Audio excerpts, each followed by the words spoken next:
For the Winds Productions presents a Simple Man's Brand production in conjunction with J. Hebert Studios. And now, a simple take with Noah Foster.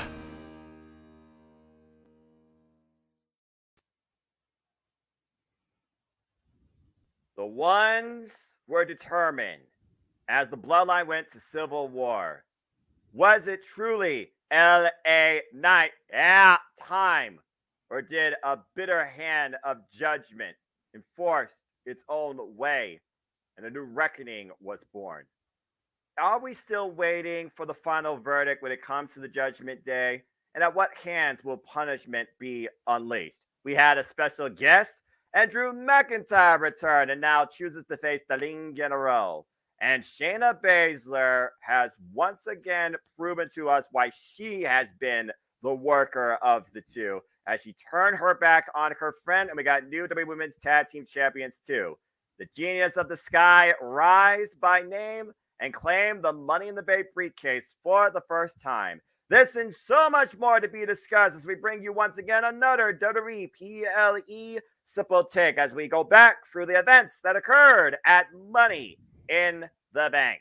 Hello, everybody. Good evening, good afternoon, good night, good morning to all of you. Whether you watch this on live or on demand, you know what this is. For I am the Simple Man of the Simple Brand and the voice of the Jam Man. And my name is Noah Foster as we bring you another Simple Take of WWE's latest PLE, Money in the Bank. With me, as always, my color analyst cohort, the guy that tells the story, the renegade of wrestling, founder and CEO of Cast 18 Studios, JJ Williams. JJ, we are officially now, believe it or not, almost a week removed from literally when the show ended, too, as the Money in the Bank event has concluded, and we've seen the fallout quite to a degree, too. So as we come together here on this Saturday afternoon, for both of us despite our time zones, how are you? I'm doing well, man. You know, like you said, it's about a week removed from Money in the Bank. We've seen Raw, we've seen SmackDown. We've called SmackDown last night our watch along event, you know? So it's going to be good to kind of get into this at this point, not just dissect the show itself, but kind of the beginnings of the fallout. Exactly. And see where things could potentially go as we continue down the road here to SummerSlam in just under a month. Kind of crazy when you think about it, right? Yeah, I mean, I know not your NXT, but my NXT, damn it. I do that. We'll be bringing the Great American Bash at the end of the month, but the next stop, SummerSlam, baby, in Detroit. Biggest party of the summer from a city that rocks in its own way, Motor City. So rev up your engines, get the hottest and fastest rides out there you can as the Ford Field gets a PLE since WrestleMania 23, 16 years later. And whether or not I'm there live, that still remains to be seen. Either way, we will play that by ear. But yes, we are here, of course, to talk about what happened at Money in the Bank. And for those that are wondering, you can catch me and JJ's plays. We got back in the swing of how to call sports entertainment. Took a moment, but we got there. Check it out on our expansion kickoff of the Jeff Beach Network Multiverse Mia. Welcome in Datilla and the Greg Cherry brand back.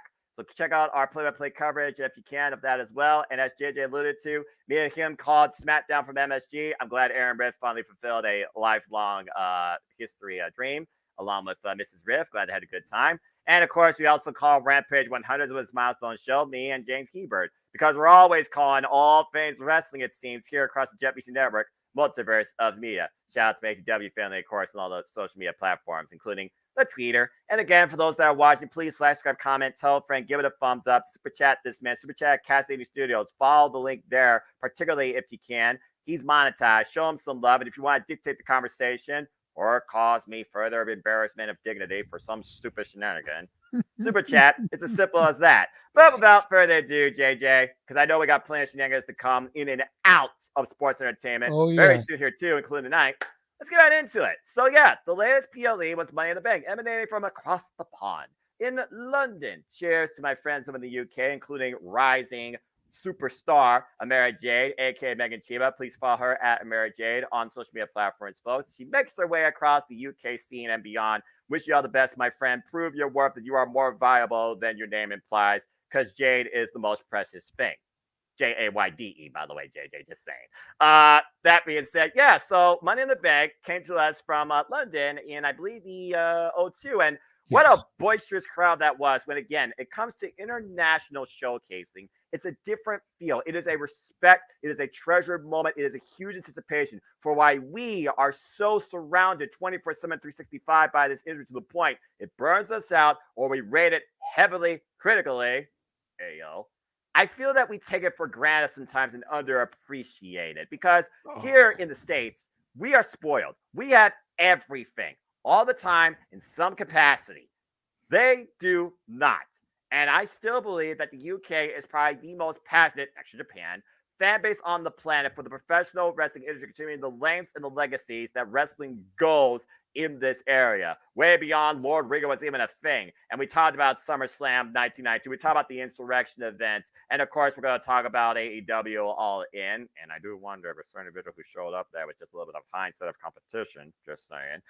And of course, We'll much try more. not to get too deep into that. That's an open mic night topic tonight. Exactly. Just a little carrot to dangle.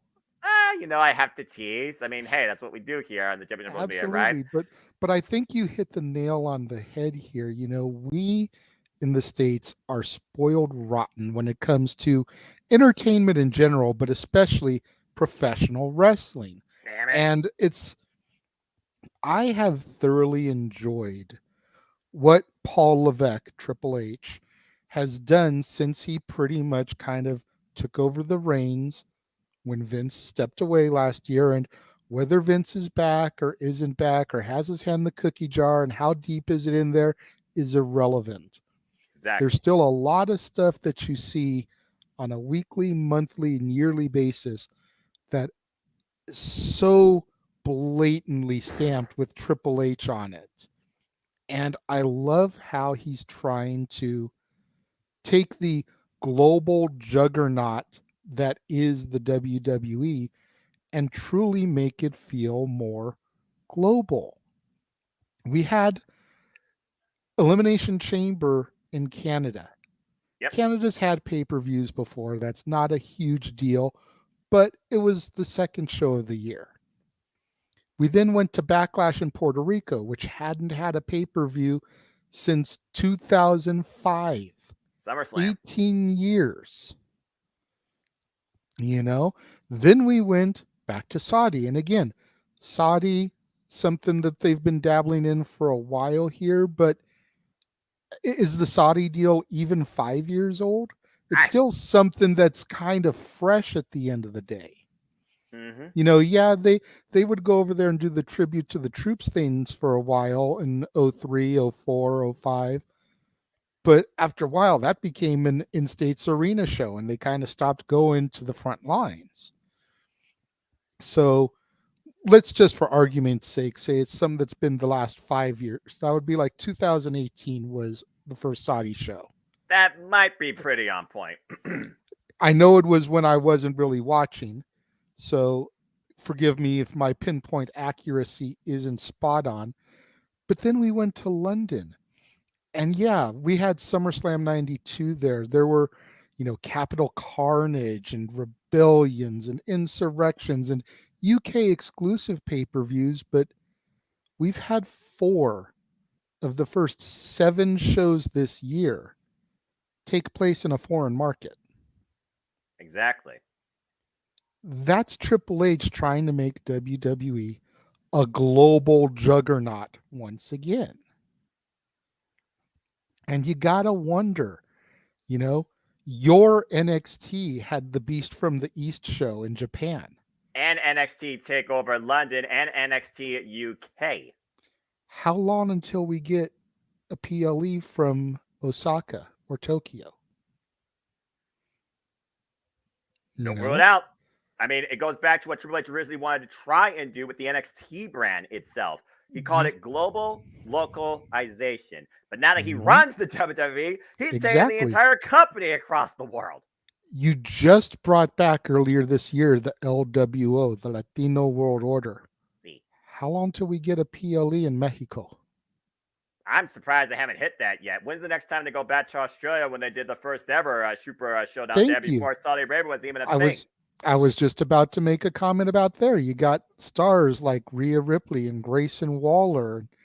When are we going to get a show down under? I wouldn't rule it out. Just have the theme song by Men at Work. You know, it sounds funny, and we do say some of it in jest, but I definitely think that this is something that with Triple H at the helm, we could see sooner rather than later. Well, most And I'm definitely. all for it, man. I am all for it. I personally would like for it to be a situation where maybe the big four happen stateside just so it's easier for us to travel, Right. but the other eight are in a foreign market every year. Think about that. Every And different city. foreign just means outside of the continental 48. So you figure Canada, Mexico, Yep. UK, Japan, Puerto Rico. That's 5 out of 8 right there. Australia. Australia. And go from there. I mean, again, the Again, possibilities. that's 6 out of 8. So okay, maybe do 2 more in the States just to even it out. But still, like, you get our point. This Yeah. could be huge for WWE if Triple H is allowed to move forward. Like I'm going to discuss in one of my reviews later this month, Walt Disney, keep moving forward. That phrase sounds very familiar based on when I was once a wee lad and actually watched movies. I think I remember that from a particular movie, but I can't Meet think the of Robinsons. That was it. Yep, that was it. Yep, I remember Mhm. that because I just remember that line just kept being repeated, Mhm. repeated. And then at the end of the movie, they showed the full quote. And I'm paraphrasing here. Forgive me. I don't remember verbatim, but it's Sorry, something Jeff. to the effect of, around here, we don't look back for long. We keep moving forward as it provides us with new opportunities and, new experiences. And you can't basically don't look back. You got to keep moving forward to get to your destination. I think about what freaking Rikishi said in the Lion King. In your past, you either can, repeat it or you are just learn from it as you try to hit Simba over the head with that cane. And Mhm. again, when I was once a wee lad, very first Disney movie I ever watched, The Lion King. And while we're on the topic of Disney movies, baby, in November, Disney karaoke on open mic night. I am never going to see anybody on this thing eye to eye regarding that. And I ain't singing dooley squat, all right? It's the Bull, holiday. No, we're not going there. you're going to be singing Hakuna Matata, bro. Without further ado, getting back to this word of sports, this word of entertainment and sports. Good tangent. Yeah, stay tuned for that, folks. That's just one of the many shenanigan nights, whether it's singing or competition, that we're going to have soon enough. And you'll find out more about that on Open Mic Night tonight. So stay tuned for, of course, the weekly Saturday Night Shenanigans hosted by this guy with Open Mic Night. That's sure to be one heck of an agenda. I assure you, I'm more awake this time. We'll see if I have a voice, though, regarding what happens on Collision Night. But enough sub-tangents. Let's get right into what we're here to discuss. Money in the Bank. And before we get right into that, JJ, you're doing very well this year in the league. Here's, of course, the team league, as I like to bring that up here once in a while. Steve-O and Aaron Riff are holding down the front spot. Mikey T can no longer call himself a Q, their DQ, Predictions League champion. He's been humbled, finally.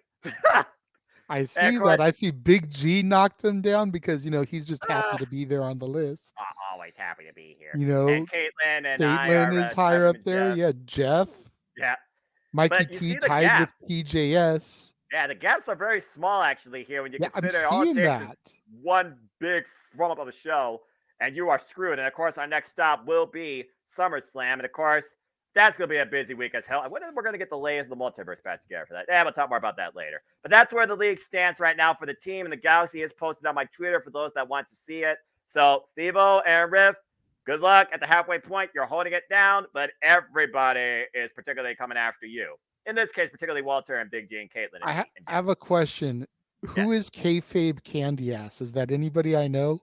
He is a columnist, and also I believe he's part of a team. He's been part of Team No DQ. I think that's just Okay. his nickname. Actually, he's in the Team No DQ chat. He gives a lot of critical takes. I feel sometimes also on the WWE, and more so like like marketing, rating, and that type of stuff, and constructive criticism when it comes to booking. You get a lot of his stuff though in his columns. Go check it out, Got folks. it. NoDQ.com. But he also shares his takes and his grocery list predictions all the time in the Team No DQ chat. So Got it. KCA. All right, let's go ahead and get right into the show. We kick things off hot with the men's Money in the Bank ladder match, which I think is fitting considering, again, it's Money in the Bank. It's the name of the damn PLA. You might as well have this freaking be kind of like, your launching pad when you consider whoever has this briefcase literally controls destiny for themselves up to a year. And as we learn, now the Money in the Bank can be used for any championship. I don't know whether or not that degrades the value because you could go for a mid-card title, or does it just make it more expansive and more of a curious caution for everybody? Because I think of something as precious as this, the precious should be for the richest prize only. Because why the hell would you want a silver medal over a gold one in any sort of competition capacity? Especially when you control when you can have it. Give me a break. Anyway, it was Ricochet, L.A. Knight. Yeah. Damn right. Santos Escobar, Viral Disease, Logan Paul, Damian Priest, Butch, coming back home to London. Still a bruise away, in my opinion. And the King of Strong Style, Shinsuke Nakamura. Well, there was a bunch of tomfoolery here. My only regret is that one spot that was botched, but recreated by Ricochet, he didn't break Logan Paul's face for the damn table, even though the table didn't break itself. And I was holding out. Everybody in the UK was holding out for the megastar with the Kavorka to finally grab the proverbial brass ring. But damn it, the hands of just freaking foul justice. Damian Priest, who again has been on an incredible run since Backlash, and of course has been also in the ups of the higher eyes. I understand, right moment, right time. Everyone else was a non-factor, especially when Santos Escobar basically broke freaking Butch. But I was holding out so bad for LA Knight. But in case y'all don't know, Damian Priest won and is now Mr. Money in the Bank, which almost makes me wonder if Judgment Day now has a second plea towards any title in WWE, especially when we talk about the events that happen later with the WWE World Heavyweight Championship match. So, JJ, what was your thoughts on this men's Money in the Bank ladder match? Were you okay with the winner? And as far as, the rest of the field, do you think anybody was hurt not being able to seize the briefcase? I have a few different takes about this match. Number one, I'm surprised it was the kickoff match. Like, I'm surprised this started. In previous years, it's always been the women's Money in the Bank to kick things off.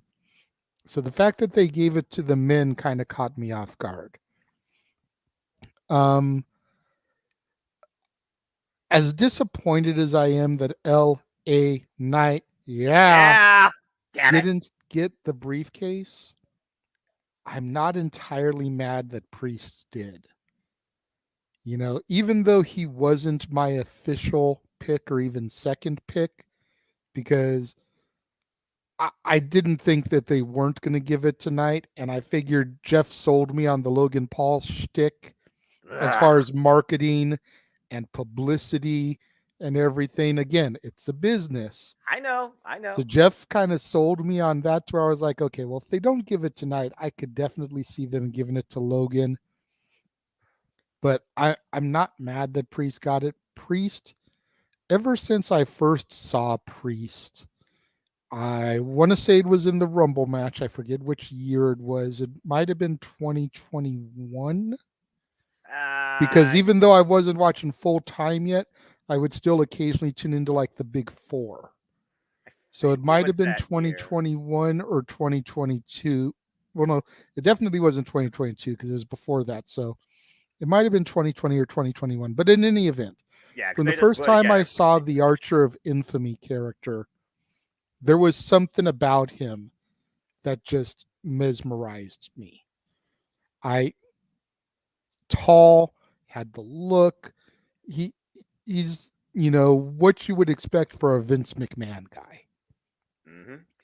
And then you bring in his heritage, the Puerto Rican, and it's like, okay, now you got marketing here too, because he can reach those other demographics. Rey Mysterio is up there in age. He doesn't have it in him for too much longer, considering the pace that he went back in his younger days.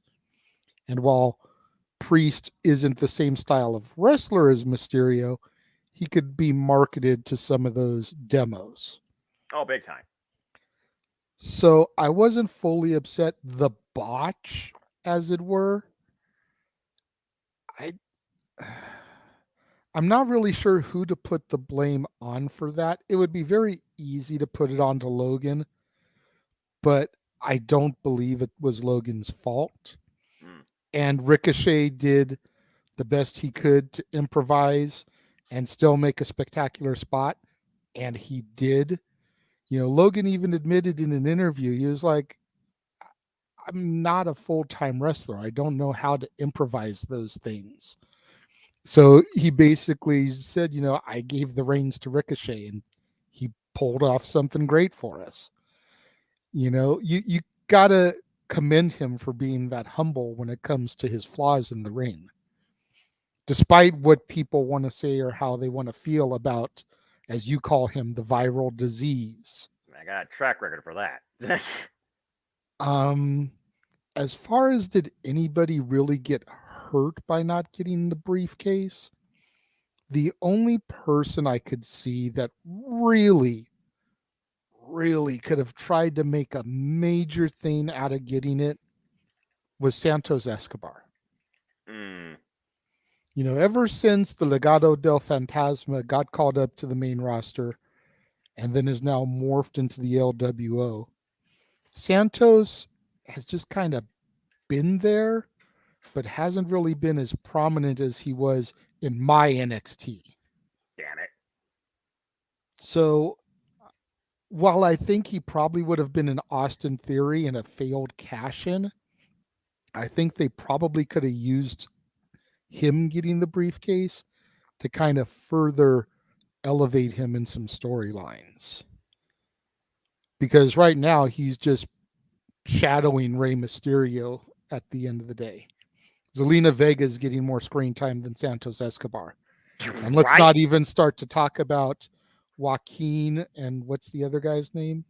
Joaquin Wilde and Raul Mendoza are the names that I recognize them as, despite the fact they might be different. Right. But let's not even get started on them because they're like in the background. They're like NWO D team as far as the LWO at this point. For real. Like they're on the level of like Vincent and Horace Hogan.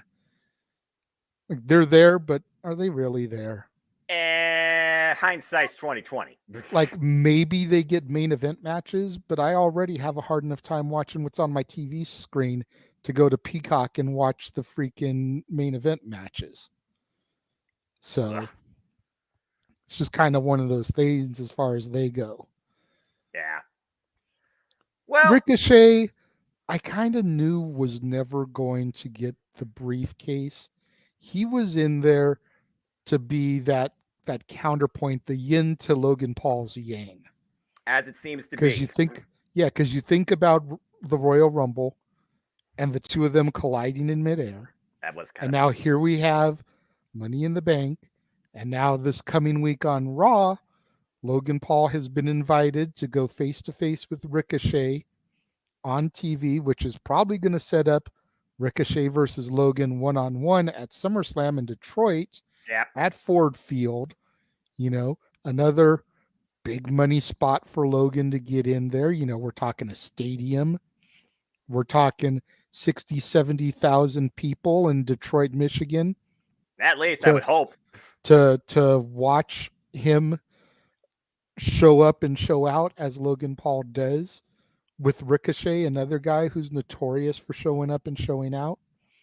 It's definitely going to be our elite match of the night with all the high spots and the, you laugh, but it's true. Like exactly. It's going to be our elite match of the night. It's going to be Ricochet and Logan Paul. And yes, I'm honestly looking forward to it.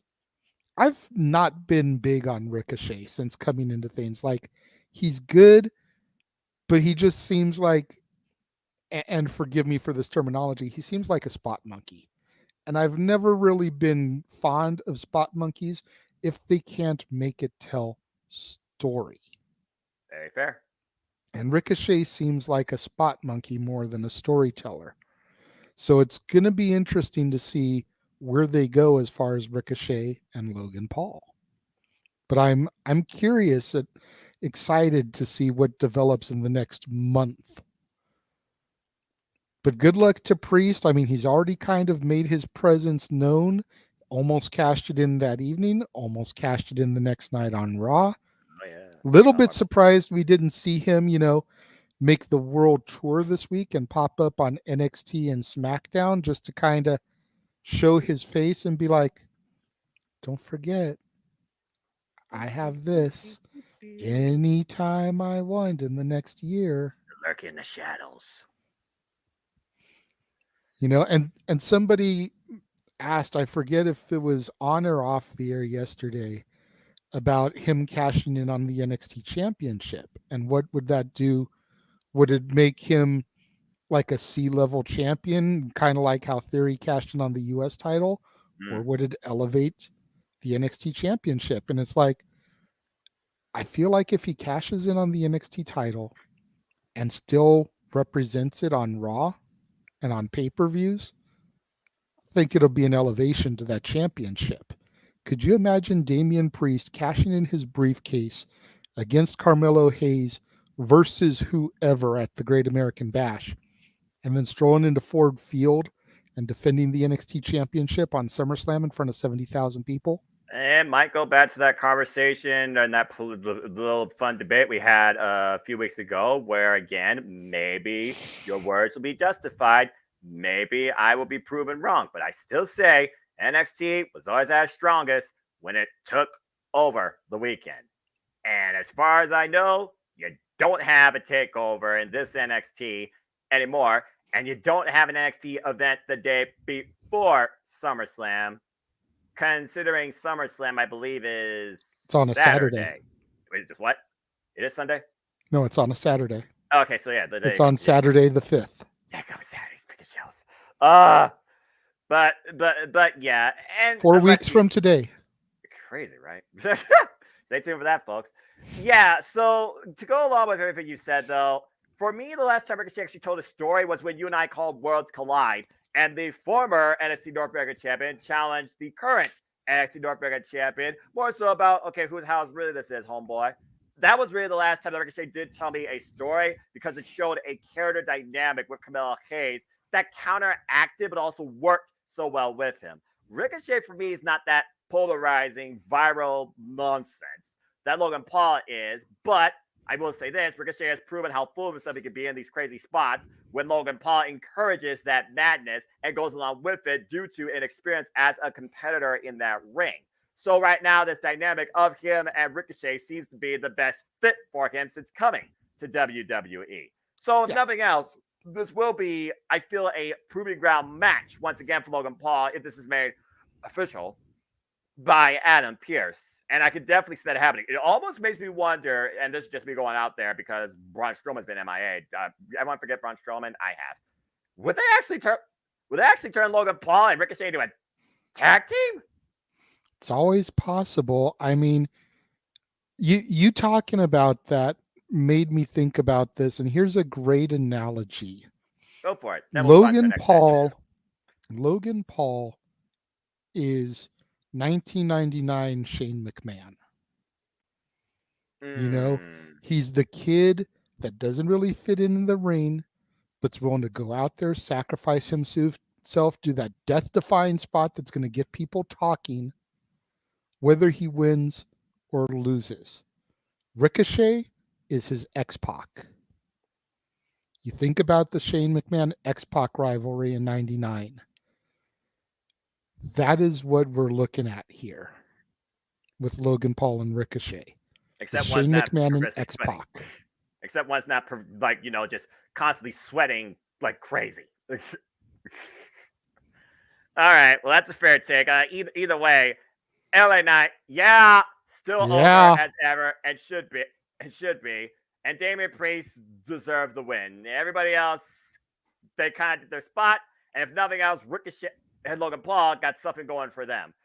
Butch is still a brawling brute. Santos Escobar is under the LWO. I do wonder, though, eventually, will that dynamic of Santos versus Ray, one-on-one, heel, face, surpass this luchador, will that come to fruition? Because I've always considered Legado del Fantasma heelish faction. So, I mean, this whole umbrella of the LWO, okay, it's fun. It's a throwback in this current generation, but eventually it's got to run its course. That's really all I got to say about that. And then Right Shinsuke now, I Nakamura, think Jackie was it's there. right now. But I think it still lasted longer than the WWE version of the NWO. But I damn, digress. you're Where are we not going wrong. from here, Noah? Well, let's see. I took the front. That was fun. Good stuff. I hope everyone enjoyed that too. Again, folks, please let your opinions be known. We'll put up here, of course. And we're going to try and stay on that topic as you see what match we talk about across the bottom banner. But if you want to dictate the conversation, please follow Cast Navy Studios, the subscribe button. Go over there now, click the link there, and super chat this man to dictate stuff. Because who knows? Based on what you bring up, we might talk about it. We might even go verbatim about it. Super chat's as simple as that. Now, speaking of verbatim, you were very critical about one match here, but based on what we got, maybe you won't be as critical. Since I took the front point on opening the thoughts on this match, you can take front points opening thoughts on this match, which I don't think we're going to go 25 minutes for, but I do think you have a bit of a, let's just say, humble but confident I told you so-esque type of attitude. Because what was up next, of course, was the WWE Undisputed Women's Tag Team Championships. As Ronda Rousey dressed up like Majin Vegeta with not a Goku, but a Warhammer-esque Shayna Baszler. Shayna is so freaking awesome. They're just going to say that for record. I love Shayna Baszler. Takes on Liv Morgan and Raquel Rodriguez. And I'm just going to let the banner talk for itself. JJ, the floor is yours. Your thoughts, your moments from this match, what do you think's next for all four, and overall, how do you feel about this? Okay, so coming out of it a week removed, I feel better than I did going in. While I do still think that they missed an opportunity of having Alba Fire and Isla Dawn in this match in the UK, even turn it into a three-way match, because the former champions should get a shot at their, losing the titles. Right. So make this a triple threat. Everything else could have still went down the way it did. But at the same time, like I just feel like Alba and Isla got gypped big time. Mm-hmm. That being said, Liv Morgan, who is not a very popular name in this household, defeating Ronda Rousey for the second year in a row at Money in the Bank. Yep. Taking a championship off of Ronda Rousey for the second year in a row at Money in the Bank. Yep. And beating her for the third time ever overall. Something that no other WWE female competitor has done. Yep. Even the great and powerful Queen doesn't hold 3 victories over Ronda Rousey. No. Am I surprised that Liv and Raquel got the titles back? Not really. They had to forfeit them. It wasn't their time to lose them. It was a fluke injury. Am I sad that Ronda and Shayna self-destructed? Yes and no. Yes, because Ronda wanted to do this team thing with Shayna from the moment she got back and was thrust into being women's champion again, which she didn't want to do. Right. She wanted to team up with Shayna. And for the better part of last year, Ronda was a singles champion. Had they pulled this trigger then and let Ronda and Shayna be tag champions for the better part of the year, oh, I don't know, maybe win the tournament after Sasha and Naomi walked out, could be having a whole other conversation about this because the titles would have melted something already. As it is, the women's tag titles bounce around about as much as the TNT title over in AEW. Stop me when I'm telling lies. No lies detected. I felt, though, deep down, and I called it on Simply Predicting, You did. that if there was going to be a turn in this match, if they were going to start towards a Shayna and Ronda feud, which a lot of people were kind of sensing or wanting, Shayna was going to be the one to turn on Ronda. Because traditionally, the person that turns in a tag team becomes the heel. But it's one of those enigmatic situations where the majority of the WWE attending crowd is tired of Ronda Rousey. Yeah. So Shayna turning on Ronda instantly makes her baby face. And it's a weird dynamic to watch. You know, you think about Shawn Michaels and Marty Jannetty on the barber shop and how Marty Jannetty just went flying through the barbershop window. And Marty's the face and Shawn's the heel. You think about every tag team in history. And here's the person that's turning, and they're now the face. Or at the very least, they're a tweener. Either way, they're still the favored with Getting the audience. cheered over Ronda Rousey. Mm-hmm. And it's a weird dynamic because unlike the WWE Universe, Got it. I never turned my back on Ronda. I've been a fan of hers ever since I saw her for the first time in UFC. Same. There's a reason why she is called the baddest woman on the planet. Legit. I mean, I don't know if you want to call them contemporaries or if you want to call them inspired by, but look at Ivy Nile and Marina Shafir. I was going to say legit later hers because she's straight shooter. But even I don't know Layla Hirsch that well. That's why I didn't say her. But That's fair. you look at Ivy Nile's presentation down in my NXT. Yeah. She looks like a Ronda clone. Especially with the way she braids her hair, the outfits, the fact that she's with the Diamond Mine, or at least was, and that'll be something we'll talk about tonight on Open Mic Night as well. Expect me to have the glasses off because I actually might have something to say towards that conversation. But her whole presentation being with a tag team in a stable that was no nonsense wrestling fighting. Her whole presentation is Ronda inspired. Marina Shafir, I know she used to do MMA as well. I'm not as knowledgeable about her, but I do see her occasionally on my AEW TV. Yeah, she was very much a Ronda presentation. She was last night against Hikaru Shida. Definitely brings more of her MMA background into wrestling versus the vice versa, where I feel like Ronda Rousey kind of balances the two, even in her don't give an F type mood. And I love that she does that. You know, it makes her stand out amongst her contemporaries. Yeah, she doesn't get in there and do the same thing that Charlotte does. She doesn't get in there and do the same thing that Raquel does. She doesn't get in there and do the same thing that Bianca does or Asuka does. She brings a different dynamic to her competitors and her competition, and the other girls are able to work with it, which just goes to show how great they are in contrast. Mm-hmm. But this was a great match. A lot of people were gasping, surprised at the ending of it. I was not. My girlfriend had some choice words when I told her what happened. Oh dear. But that is what it is, because again, I'm the only person in this house who even moderately likes Liv.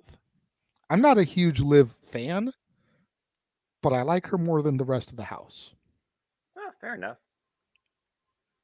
So, needless to say, pretty much everybody else here was royally pissed. And the fact that Liv couldn't do it on her own, it took Shayna turning heel and beating the piss out of Ronda before Raquel hit her move, before Liv hit Oblivion. Thank you. I couldn't remember what she called it. No problem. Before Liv hit Oblivion. So she couldn't even do it by herself. She had to get help. She cheated. That's the mentality of the rest of the house. So, well, that means it's a fair tangent. I mean, you can't argue it. No, that's why I'm not. I'm totally not. I mean, heck, to counterpoint to AEW sometimes the way I act. I mean, semantics. Yeah, Liv Morgan now a 2-time women's tag team champion. Raquel Rodriguez is a 3-time women's tag team champion now in main WWE, by the way. 2 times with Liv Morgan. And yeah, like you said, the whole way this went about is due to the injury. Liv Morgan was brought back in after her injury to get the towels back because they wanted to see them run their course. It totally threw the whole dynamic of Ronda Rousey, Shayna Baszler trying to reset the women's tag team division as almost a marketing point for 1 week where Shayna and Ronda didn't even go down to your NXT versus our champions. What does that tell you? So it's we talked about it on Open Mic Night. There was rumor that Ronda was going to start going down to NXT to work with people. And, again, Ronda's something we're going to discuss later on. So I don't want to get too down that particular rabbit hole. But now it doesn't even look like that's going to happen. Yeah. And I don't know if they can even figure out what they want to do with Raquel because she just keeps being, random tag team partner to so-and-so. Mm-hmm. They need to do something with her.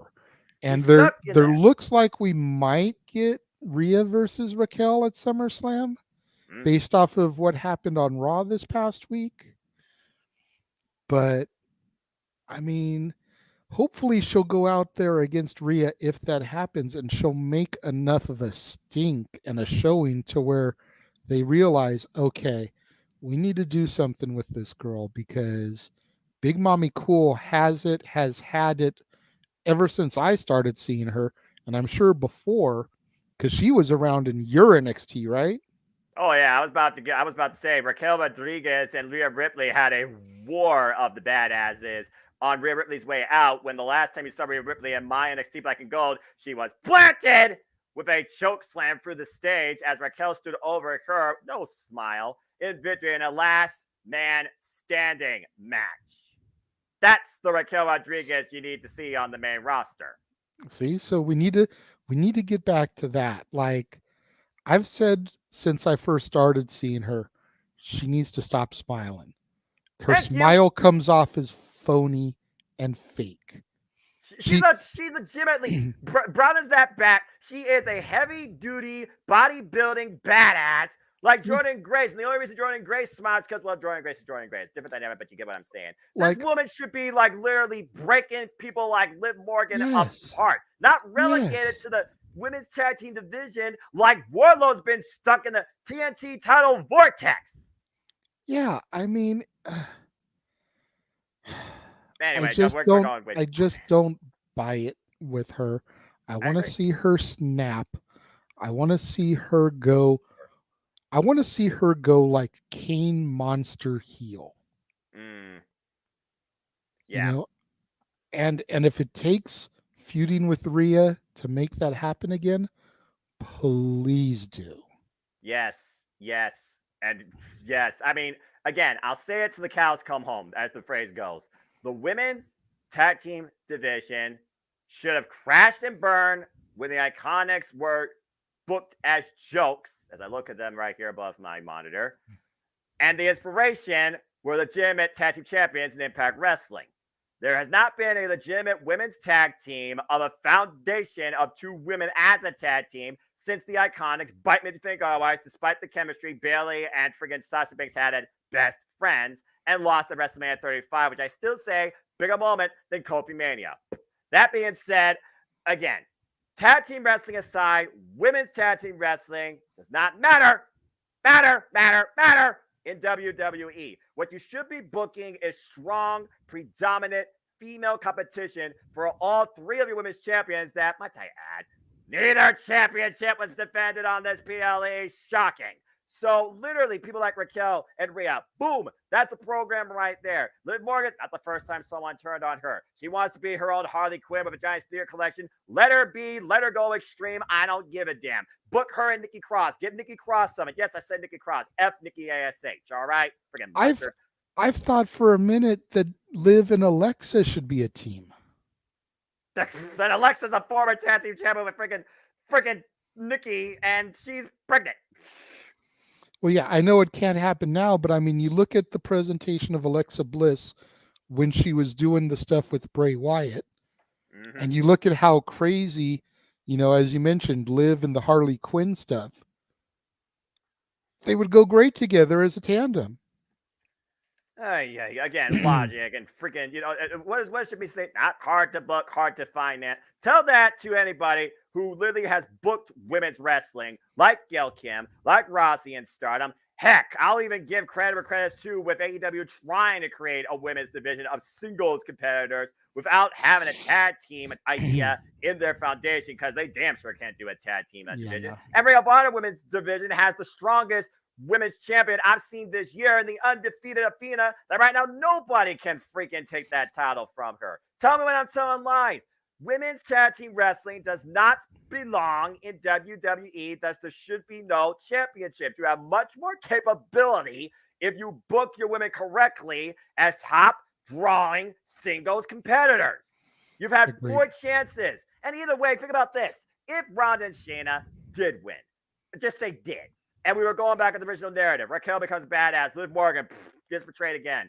Look at that. We're repeating the same cycle. A tag team breaks up. You get a filler feud. You try and create 2 people, and you forget about them eventually, but you hope that they treat Raquel right. And maybe you would have gotten the Ronda and Shayna thing. And I honestly wonder if Ronda really did give a damn about the idea of showcasing these titles in NXT. Why Shayna Baszler, she's the one that's been doing all the work, had the commitment, had the passion, the heart, and literally brought Ronda into this world in the first place. But I love her promo. In my opinion, Shayna Baszler should have been pushed to the moon. Hello, Cameron Grimes. As a singles competitor since WrestleMania 36. The fact they're doing it now 3 years later in what feels like a big-time feud that I hope this doesn't get blown out before it actually, hits hot is a nice touch, but I am still treading cautiously when it comes to the booking of the women's divisions outside your NXT in WWE. Either way, congrats to Liv Morgan and Raquel. They seem excited. I can definitely see Liv and Raquel going down to NXT because,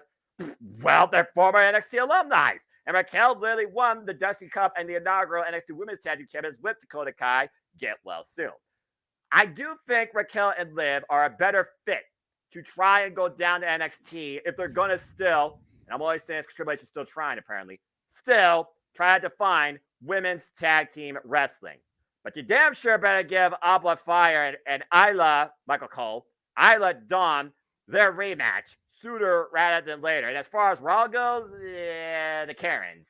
Seriously, give the Karens a chance at this point. I think Chelsea Green and Sonya Deville have been the most legitimate tag team I've seen since their development together in WWE. If nothing else, the biggest header for Adam Pearce. And I love that. So why this match recall became a State of Women's Tag Team Wrestling address? Tell us when we're telling lies, folks. Because honestly, I've had enough of this BS with these straps. No doubt. And to your point about AEW and women's tag team wrestling, you definitely don't want that, because then they'd have to do a blind eliminator tag team tournament like they're doing, and you'd end up with Karen Jarrett and Aubrey Edwards as a tag team. I would freaking start drinking because I wouldn't believe I would see that on my screen. God help me. If Tony Khan, you ever try something like that, I'm on video. I will stop watching AEW, period. Okay, well, now that my greatest nightmare, worse than anything that the freaking Halloween Boulevard can try and put out on the cinema year round and I don't give a damn about Halloween. Sorry, not sorry. Let's go ahead and move on. Don't care if I get hate for that. Halloween's never a holiday for me. Let's go ahead and move on now to somebody that's all about no nonsense eater and keeping things very realistic. For the mat is sacred. And this should be a really short match retrospective because let's be honest here, bro. Matt Riddle had no chance in hell. But I do like the fact they did recall their time on the independent scene, and thus this match was made. And of course, Matt Riddle had an Achilles heel that the Ring General exploited immediately. This was over kind of before it started. I was expecting more out of this, but based on the real big-time match I could see following this is just another notch towards Gunther's incredible run as we keep looking at the Honky Tonk meter, him become the greatest, longest single reigning Intercontinental Champion in this company's history, and rightfully so. I mean, the few chops, the Bro Derek attempt didn't get it. He tried the floating bow, but all it took was just constantly working over that already damaged barefoot. And a rare thing for the Ring General. He won via submission after literally chopping his foot while holding it, I think, in a heel hook / modified ankle lock. So another great win for the Ring General. Matt Riddle, yeah, nice seeing you, I guess. Now I'm starting to think Matt Riddle is just there, bro, for stuff. And then following this, you got a match that I was not expecting. Like, okay, who else could face the Ring General that's not named JD McDonough or Ilya Dragunov on his way to being the Honky Tonk meter? I was not thinking about Drew McIntyre one-on-one because I wasn't sure where Drew McIntyre stood in the WWE ecosystem. And honestly, I still don't know if he fully stands there. But he did show up. He's made his intentions to be known, and he claymored the man back to America. Big pop for across the pond, of course. Nice to see Drew McIntyre in a serious form. After the last time we saw him in this area, he ended in front of a 60,000-plus audience as a karaoke singer. So, Drew McIntyre versus Gunther is being booked for SummerSlam. And Matt Riddle probably has a broken ankle. Bro. This match was what it was, but I do like the fact the Intercontinental Championship was being showcased internationally on a different continent. And Gunther, in my opinion, still has been the greatest Intercontinental Champion, bringing this title back to promise since The Miz tried to make it must-see in 2016. There I said. And I don't got much more to say besides that. What was your thoughts on this match and Drew McIntyre basically being the next opponent? I agree with you that there was no chance Riddle was winning. The only way that Riddle would have won is if they had snuck Randy Orton in and he had returned. Out of nowhere. That was the only hope for the original Bro. It didn't happen, but we did see the return of Drew McIntyre, as you stated. Much better than seeing him do karaoke, as you pointed out. I'm glad that whatever issues there were between him and WWE appear to be resolved. I love the way Triple H downplayed it at the press conference. As he does. You know, if there were any issues with Drew, I didn't know about them. I don't look at the Twitter. I don't believe in that. You're right. Like Triple H does the Noah Foster philosophy when it comes to social media. Come on now. He's got people to do that. Exactly. But it was short. It was sweet. It kept Walter established as a dominant champion. It was kind of cool to see him not be super over as heel. You know, he's slowly, steadily been getting a really positive response from the crowd because they respect the man. Damn right they should.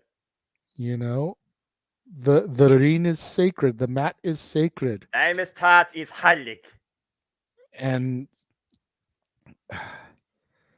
I've said it before. I'll say it again. Dude, you sold me on Walter and Imperium. Thank you.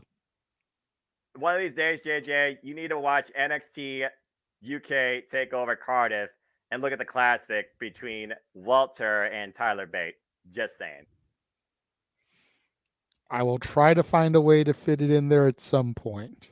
I'll call that match with you, even if we have to. It'll be a retrospective. Hey. Look at the Ring General and his absolute dominance. When was the match originally? We can try to set it up on like an anniversary for it. I'll get you the date after this. Or maybe we could look at the date when he first became NXT UK champion. Yeah, how fitting. He comes back to the area where he built, defined the brand, that Tyler Bate, Pete Dunne, and British Strong Style started, and then Imperium took over and was the force since. Before Gallus Boys, of course, on top. And Ilya Dragunov, but I digress. All hail the Ring General. Yeah, not much more to say besides that. Again, at this point, if it's not JD McDonough, if it's not Ilya Dragunov, I dare you to find me a name in WWE that can beat the Ring General, because even during his time in NXT UK, only one person beat him, and that's literally the guy that is Umba Singh Ba, Ilya Dragunov, and it took 2 attempts to beat the Ring General till he finally did and dethroned him of the NXT UK Championship. The next loss for Walter was when he became Gunther in your NXT, damn it, and he took on Braun Breaker for the NXT Championship, lost out of that, but I think there was more to that than meets the eye. And since then, rarely, extremely rarely, has the Ring General been even involved in a decision. Put that in perspective. As you were doing that, very quickly, I Googled NXT UK TakeOver Cardiff. Next year will be the 5th anniversary of that match. Yes. Next August. Yes. We will call it next August. All right, good deal. Anyway, again, the Ring General, forever the Intercontinental Champion until he is the top champion. Insert title name here. Because again, I don't know what WWE plans on doing. All right. Well, that was pretty short, brief, and simple. Now, I don't want to say that this one is as short, brief, and simple, but literally, this was a thing. I think this literally was just so the freaking audience in the UK could do the classic, whoa, because that boy got daddy issues, and he got a little bit of long overdue discipline, courtesy of the American Nightmare, Cody Rhodes. Cody Rhodes faced Dominic. Mommy was more effective than Dominic. Cody Rhodes with the freaking crossroads. Dominic loses. But in the battle of second-generation talent, Dominic's first big singles program outside with his father. Look at the young man credits due. But seriously, there wasn't even an angle after this. Why was this on Money in the Bank? Why? I don't know. I really don't. Like, I can't sit here and steady defend it. I think they wanted to try to get Brock involved, but I think they realized that the logistics of everything just wasn't beneficial. I mean, at the end of the day, this match was still longer than Gunther versus Riddle. I still can't believe that. And only shorter than the women's tag title match by 20 seconds. That's not saying a lot. So, like, as non-existent as this match really needed to be, it still was entertaining. Well, I think at the end of the day, it came down to a battle of generational talent. Right. The son of Rey Mysterio, the son of Dusty Rhodes. And it really helped to elevate Dom to the upper echelon a little bit. Because whereas pretty much everybody knew he wasn't going to defeat Cody, unless Brock came and took Cody out, again, another question mark, much like the last match we discussed. And that's what a lot of people went with Dominic for, because they thought Brock was going to be the cider. Sorry, folks. I thought it. You did. I went for Dom. You did. Jerry Slaughter did too at the last moment. You must have influenced him. You both lost out of that. We did, but it's all good, At the end of the day, though, I think Cody was put against Dom to see how he's improved since leaving Rey. It was a test, and I think Dom passed the test. All right. Does that mean that he's going to be world champion in the next year? No. Does that mean he's going to win the Rumble next year? No. No. But if Dominic Mysterio continues to improve at the rate that he has improved since turning heel on his father, do not be surprised if he is a world champion in WWE within the next 5 years. Cody Rhodes did say when he came to WWE, he didn't want to be a coach. He wanted to be the player, not a player. To be the player means you literally have to lead by example. So to your point, I kind of understand what you're saying, but also Rhea Ripley wasn't even defending her title. Neither women's champion was defending their title. That kind of ate at me a little bit too. And I do feel like, honestly, there's been more going for Dominic for character development and actually having something to do than Rhea Ripley. Ever since Rhea Ripley beat the Queen, her momentum's kind of been, but she's there as a constant, so I guess there's that. But seriously, it's like you got more for Dominic than Rhea Ripley. Then why give Rhea Ripley the title in the first place? Think about it. Rhea was the only Judgment Day member that didn't have a match. Yes. Priest was in Money in the Bank. Finn went against Seth. And Dom went against Cody. That's weird. That's really weird. Considering the last time Rhea Ripley was involved with the PLE was really the previous one where she was involved for less than a minute. I saw the clip because, again, I respect women's wrestling, damn it. Justified rematch on television, but still highly under-delivered match at a bigger stage. Just saying. Semantics, logistics, just saying. Either way, yeah, no Brock Lesnar. Cody Rhodes wins as, again, he continues on his journey to finish the story, where the story is still the title that his father, God rest his soul, had for a fitting moment. And he will not rest until he achieves that history for longevity. Everything else, secondary, but not to be forgotten. He's still on Raw. He still knows that there is now a championship, no matter what we think of it. So, just hindsight.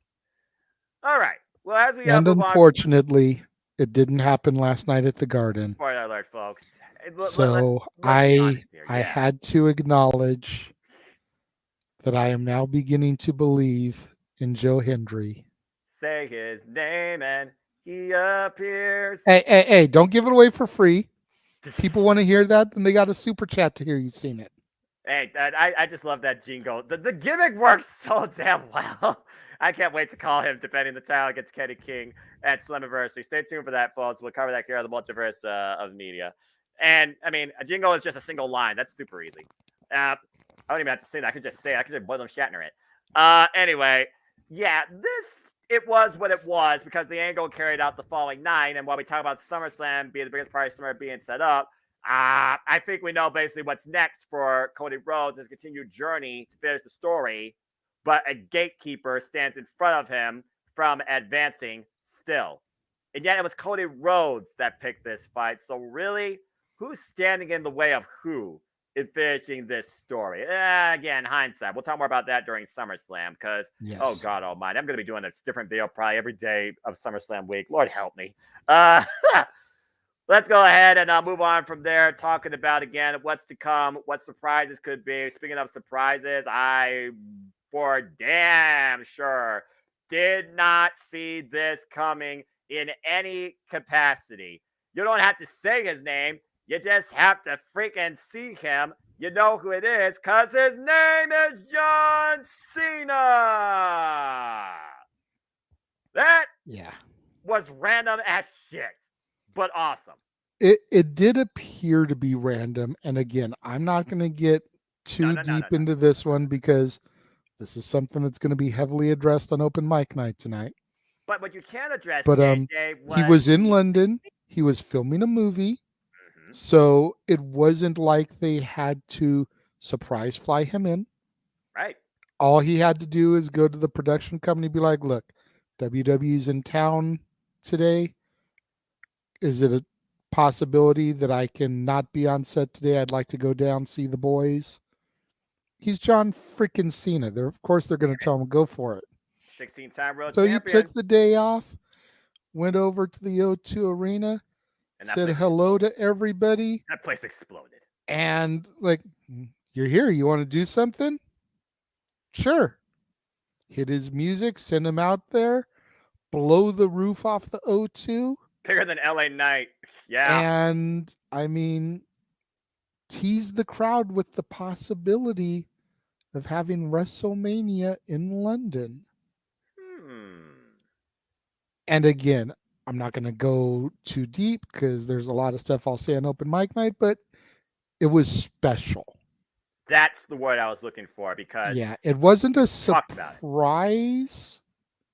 Well, at least not once I realized that he was filming there. Initially, yeah, it was a surprise. Fair enough. But then, I had no but idea. then once I looked at his filmography and I saw 2 movies we're currently filming, one being filmed in London, okay, it's not that big of a surprise. You know, if Rock had been filming a movie in London, he possibly could have done the same thing. I mean, he showed up on a Raw out of nowhere in New York one time, just saying. Yeah. So it was special, though. It was a moment we hadn't seen Cena since he fell to Austin Theory, since he went A-Town down at WrestleMania in Hollywood. Shenanigans. He cheated. I don't know what you're talking about, okay? What's up? Austin Theory pinned John Cena 1, 2, 3 in the middle of the ring. Go check out all that matters. Go check out our Cemetery WrestleMania for more on that. It's just like when Cena fought The Miz at WrestleMania.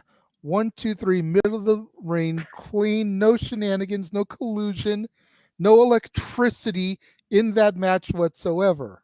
Right, I didn't see a rock bottom at all. I didn't see that at all. Absolutely not. You saw a Uranagi. That wasn't a rock bottom. Fair enough. But it was special. John Cena coming out to that crowd. It honestly, next to the main event, was the moment of the night. Period. None. Point blank. Bar none. So it was cool. And somebody posted a meme. Of course. The next day, you know, it was like seeing John Cena as a teenager or whatever, or in your 20s, and it's the angry Miz girl. And it's like seeing John Cena now, and the dude's like a blubbering idiot, like, I'm so happy he's back. John Cena, my God. And honestly, that's kind of the way it is. It's like when we had Cena shoved down our throat, he was getting that nuclear go away heat. We don't want to see you anymore. Very much kind of like a certain queen is facing right now in the women's division, but I digress. Talk more about that later. Now that he can come on his own terms, show up randomly, pull the Undertaker, 1 match a year, maybe a Raw or a SmackDown to kind of build up to that 1 match. Well, he just did his 1 match this year. Exactly.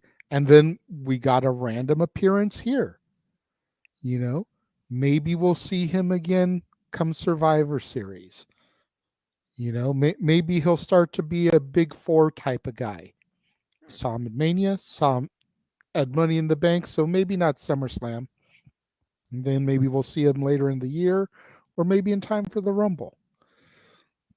I could definitely see Cena involved WrestleMania season. Maybe we'll see him the next time they show up in Boston. They're going to be in Philly. It's not too far away. Just saying. You know, Ford Field and SummerSlam. Cars. Cena's a huge car junkie. But the entire promotion commercial is all about cars. Fast and Furious. Fast franchise. 10. Yeah. Yeah. Fast 10 Part 2 has got to be getting ready to come out soon.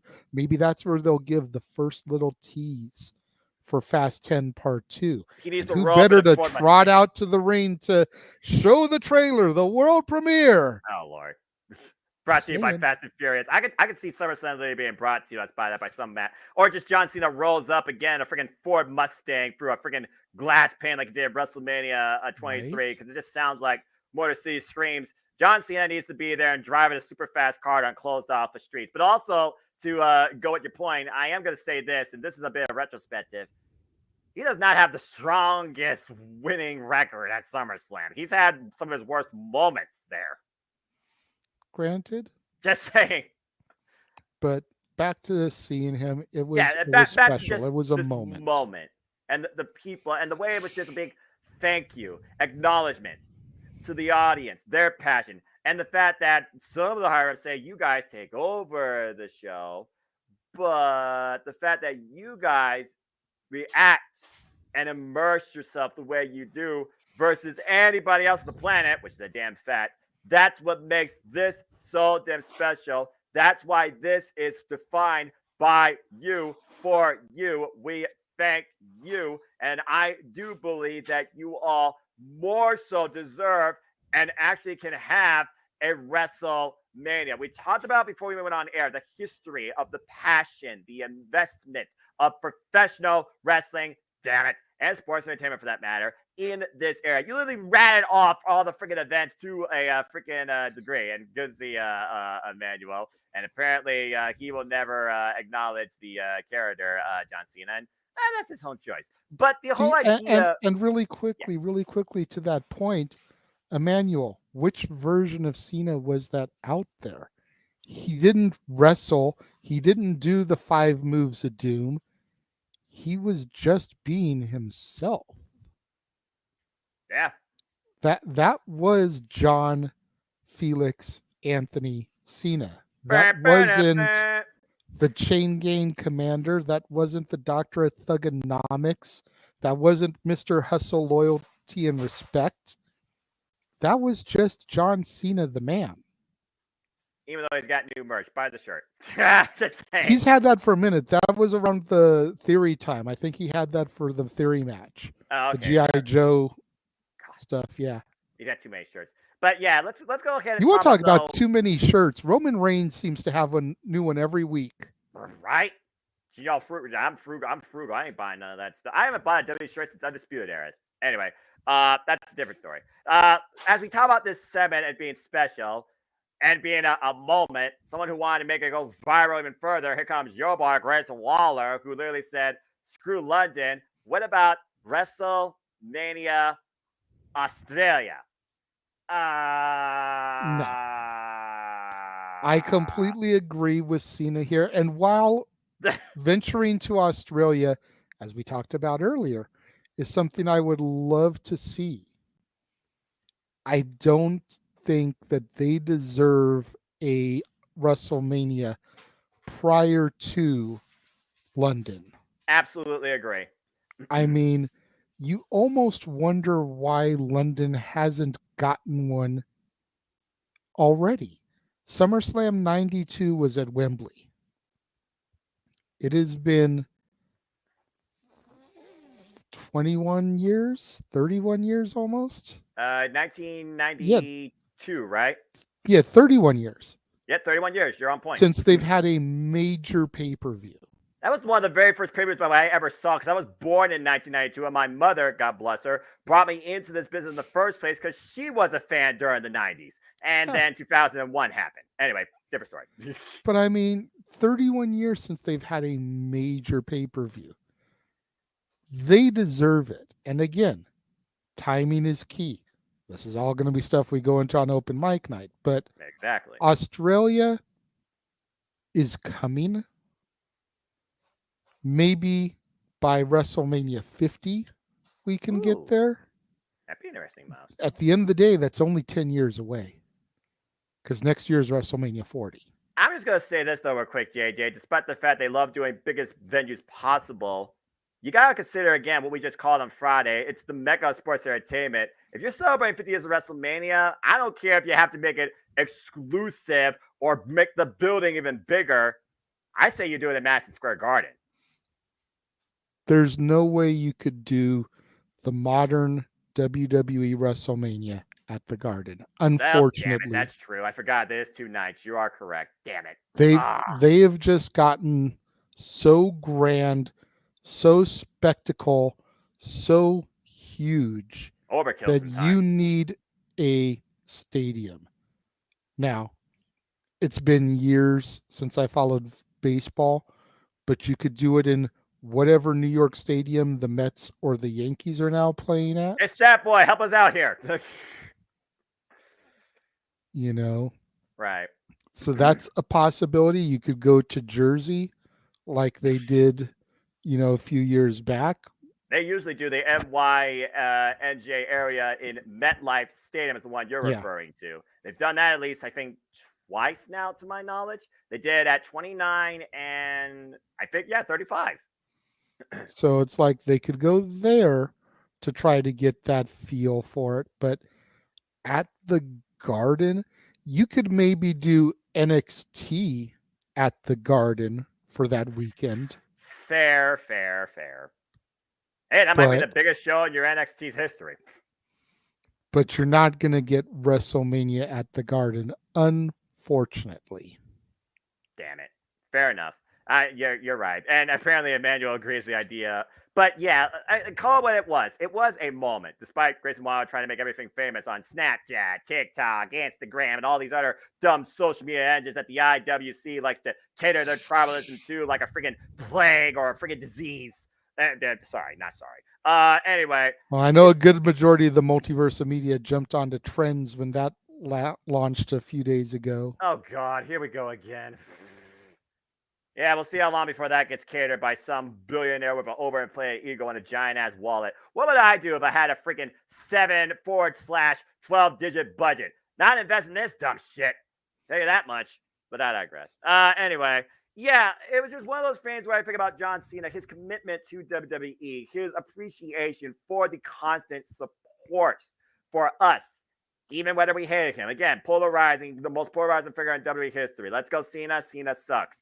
You would think somebody would turn heel on that. He never did. He always gave 110% in and out of the ring for the WWE universe. But this was the international side, and this was one of WWE's biggest, or according to what we've heard from Triple H, the biggest show for the UK in WWE history. And then Grayson Waller came out and decided to punk Cena, and I'm sure that's not going to go without a receipt because you don't drop Cena without getting some sort of attitude adjustment. Just saying. Either way, this is a fun moment, especially this week, but it wouldn't surprise me if we get Grayson Waller versus John Cena at WrestleMania 40. It wouldn't surprise me one bit here in the States. But I do hope London gets to WrestleMania because they more so deserve it. And based on what we know, we got Tennessee coming up, I think, some year. I think they're going to do Minnesota maybe for 41. I think that's the rumor. So maybe London can literally be, like you said, maybe it could be that milestone year in Wembley. But only time will tell. Yes. Let's see here. WWE is like Cena. Why you do that trying to do something we can't do yet? Oh, I see. Like Cena, like, oh, he's trying to book because Triple H was asked about that during the Mia scrum. He was put on the spot. It's like, damn it, Cena. What do you think? I'm just going to be like, yeah, we're going to do WrestleMania in London. But a lot more goes into that. I mean, heck, they basically book next year's WrestleMania after, literally the day after your freaking current WrestleMania is done. It's nonstop. So, again, we're already way past WrestleMania 39. And again, I have my thoughts on that. So, 40 is known. 41 will be primary official. Wouldn't surprise me. Literally during Elimination Chamber next year. And it wouldn't surprise me they already picked one for 42. What's the state they haven't hit yet that has a big, giant stadium? Well, I know that there's rumors of either 42 or 43 being in Tennessee. That's the one Tennessee I heard Titans. Of. Yep. But I don't think 41 or 42 have even rumors yet. So 41 could be Wembley Stadium. The day Wembley Stadium gets announced for WrestleMania is the day that I worry for the UK economy when it comes to what people will spend to be in that building worldwide. You know, I've always wanted to go to England. Same. I've always wanted to see WrestleMania again. If WrestleMania goes to Wembley, I might have to try to figure out a way to make that happen. Let's see. Get a passport, look up a cruise line, and go from there. I mean, Italy's always been a dream vacation. I definitely feel like I'll be spending some time in Liverpool and Abbey Road, and if you know, you know. And if you don't know, then you might want to tune in to our August karaoke where we'll be doing the British Invasion. Oh, good Lord Almighty. And it's going to be after a hard day's night. But we'll see what happens with that. And Ringo Starr won't be there. Noah's going to need some help to get his voice saved. Yeah, no kidding. Anyway, come together, but we'll see what happens there when we all come together in some capacity. As everyone came together during this moment, and I'm pretty sure no matter what you thought, it was thank you Cena even after he got up and he was left laid out by Grayson Waller. And yeah, I mean, again, working with Cena and Edge in the same week, that's a heck of a big kickoff for a Grayson young man's Waller. career. And as far as these bad puns, we need to just let them be. Yes, I completely agree. Hey, you talked Otherwise, about thank you, Cena. Is it time to talk about thank you, Trish? good segue. I think so, because we're not going to go into a yellow submarine. We're going to go into probably the best women's Money in the Bank match I've seen in its young history. Because, as you alluded to, it was time for the women's Money in the Bank ladder match. And it was Selena Vega who did Santos Escobar spot, a sunset flip powerbomb over a ladder. You crazy non-diva. The man, Becky Lynch, who hopes that one day she can get maybe a WrestleMania or a big-time show in Dublin, Ireland. A role model and previous Money in the Bank winner, Bayley. The genius of the Sky in her first Money in the Bank women's ladder match, Io Sky, in her Money in the Bank ladder match debut. Young up-and-comer with attitude, Zoe Stark, and I'm pretty sure Io Sky still don't like her. And as you say, thank you to her, first time ever involved in the Money in the Bank ladder match. Give it up for some satisfaction with this legend, Trish Stratus, that proved definitely she still got it and damn sure can still take it. JJ, Before we go anywhere here, I have something I want to say about this graphic. Go ahead. Due to the placement of the ladder, why does it look like Zelina is just a floating head? Like everybody else, you can see some form of skin, clothing, whatever. You even see Io's hand there. But because of the placement of the ladder, Zelina Vega looks like a floating head. Selena Vega is actually taller than the ladder. How's that for perspective? I'm just throwing that out there, but continue. No, I had to get it while the graphic was up. No, that was brilliant. Thank you for that. But anyway, yeah, it's your turn to break down this match. So your takeaways, your moments, who was the strongest performer despite the winner, and overall, do you think anybody was hurt in any way being involved in I mean, I know you were a bit critical, and Jeff was too, when it came to the line, especially with Selena Vega in here. It was like the most random thing possible, but somebody had to do a reckless spot, Odele. And overall, again, when you look at the young history of women's Money in the Bank ladder matches, the first one that's tainted by one James Ellsworth, we're not going to go down that proverbial rabbit hole. This was probably the best one of them to date. Yeah, I mean, I didn't have as much issue with Zelina in the match as I did with Trish and Bayley. Bayley's already won it before, and prior to adding Trish, I was okay with it. But because you figure the whole Io Bayley damage control thing could come to a head. And then once they added Trish, and you basically had two tellings of the same story in the same match, leader and underling, Bayley, Trish, Zoe, and Io. It's like, okay, what are we doing here? Like, I don't get it. Excuse me. I would have taken those two out. And I mean, we rattled them down that day. It's like you have Shotzi, you've got Carmella, you've got Lacey Evans. Yeah, that's one's debatable. I'm not Tegan a huge fan of her, but you've got her there. You've got Tegan Knox. You've got Bianca. You've got Charlotte. You were expecting one of those two particularly to be added. Yeah, I mean, you've got Natalya, who was given 6 Guinness records certificates that weekend. Absolutely deserving. And then you trot her out there to the Money in the Bank match and she wins the briefcase. Like, think about that for a moment. Like, hello? History. It seems to write itself. I mean, you had Alba and Isla. You've got Scarlett. There's a bunch of women there that could have been a force in that match. And yes, Emmanuel, it should be stars of the future, not for people who have a name in the business. Or a previous winner. Yeah, I mean, Trish being thrown in there because she'd never been in a ladder match before, let alone a Money in the Bank match before. Okay, maybe. because you've still got Becky in there and you've got that dynamic. But get rid of Bailey then. She's already won the briefcase. And yet Becky and Bailey almost worked Where was together. Nikki Cross? I was wondering the same thing, actually. Where was Valhalla? She's been feuding with Maxine Dupree and Chad Okay, Gable and Alpha Academy. So you throw her in the match and you let Maxine come out and cost her to further that story. I do like that. I'm just saying. Yeah. You know, it I had an issue with that. I'm not mad that EO won. Right. Because I would love to see everyone wants to see Io and Asuka feuding. I want to see them team up.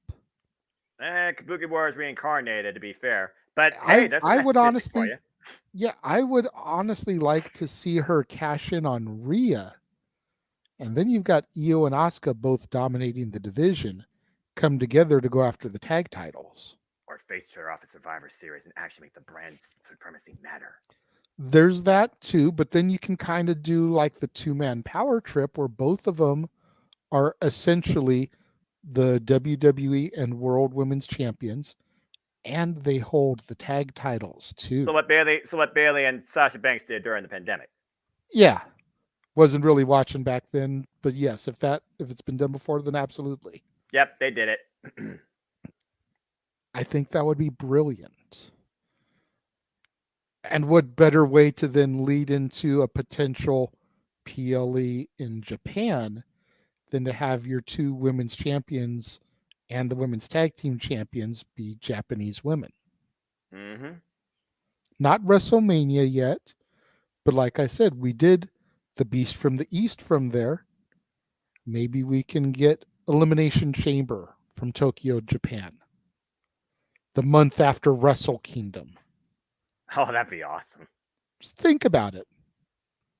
On the road to WrestleMania, you must go through the Tokyo Dome.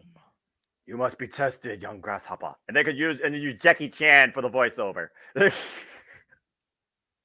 I'm just saying, let's do it. Book it. Do it. Give us royalties.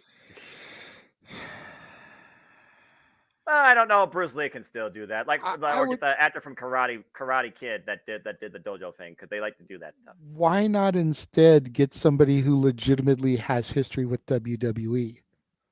SmackDown #1 announcer Funaki, anybody? I don't know if they would do that, but I would love to see it. I would love for Funaki just to be part of the commentary, honestly. For real, like have him and Taka Michinoku as commentators that night. You think Taka would ever have one of them on commentary and one of them backstage interview? I absolutely do.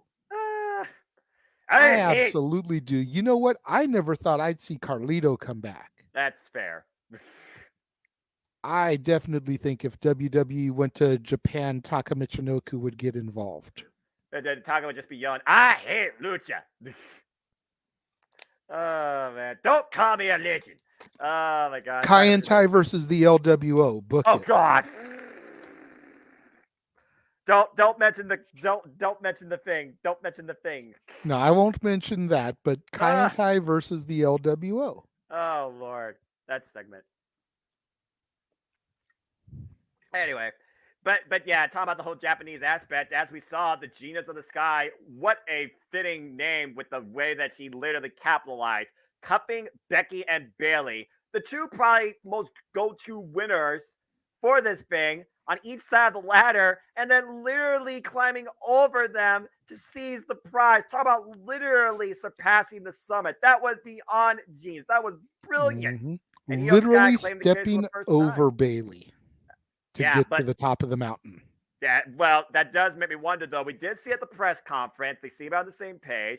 We saw, spoiler alert, at MSG, attempted collusion with the cash-in, but Bailey has been there before. Does she still want to be there? And like you said, mentorship role, etc. Is it still that type of feeling? Or, again, will Bailey's own envy, like when she turned on Sasha Banks, get to her, and will she turn on Io? Maybe claim as her own. I mean, we have seen the Money in the Bank briefcase stolen before, even though it was due to shenanigans. Hello, Kennedy. But that would be a unique way to cost somebody. And as I said, The women's Money in the Bank ladder match has 100% cash-in success rate at this moment, which is why we were going for Becky, because we figure the only ones that failed usually to cash in Money in the Bank, from a men's perspective, are baby faces. Baby faces that have been to the top of the mountain multiple times. John Cena. John Cena.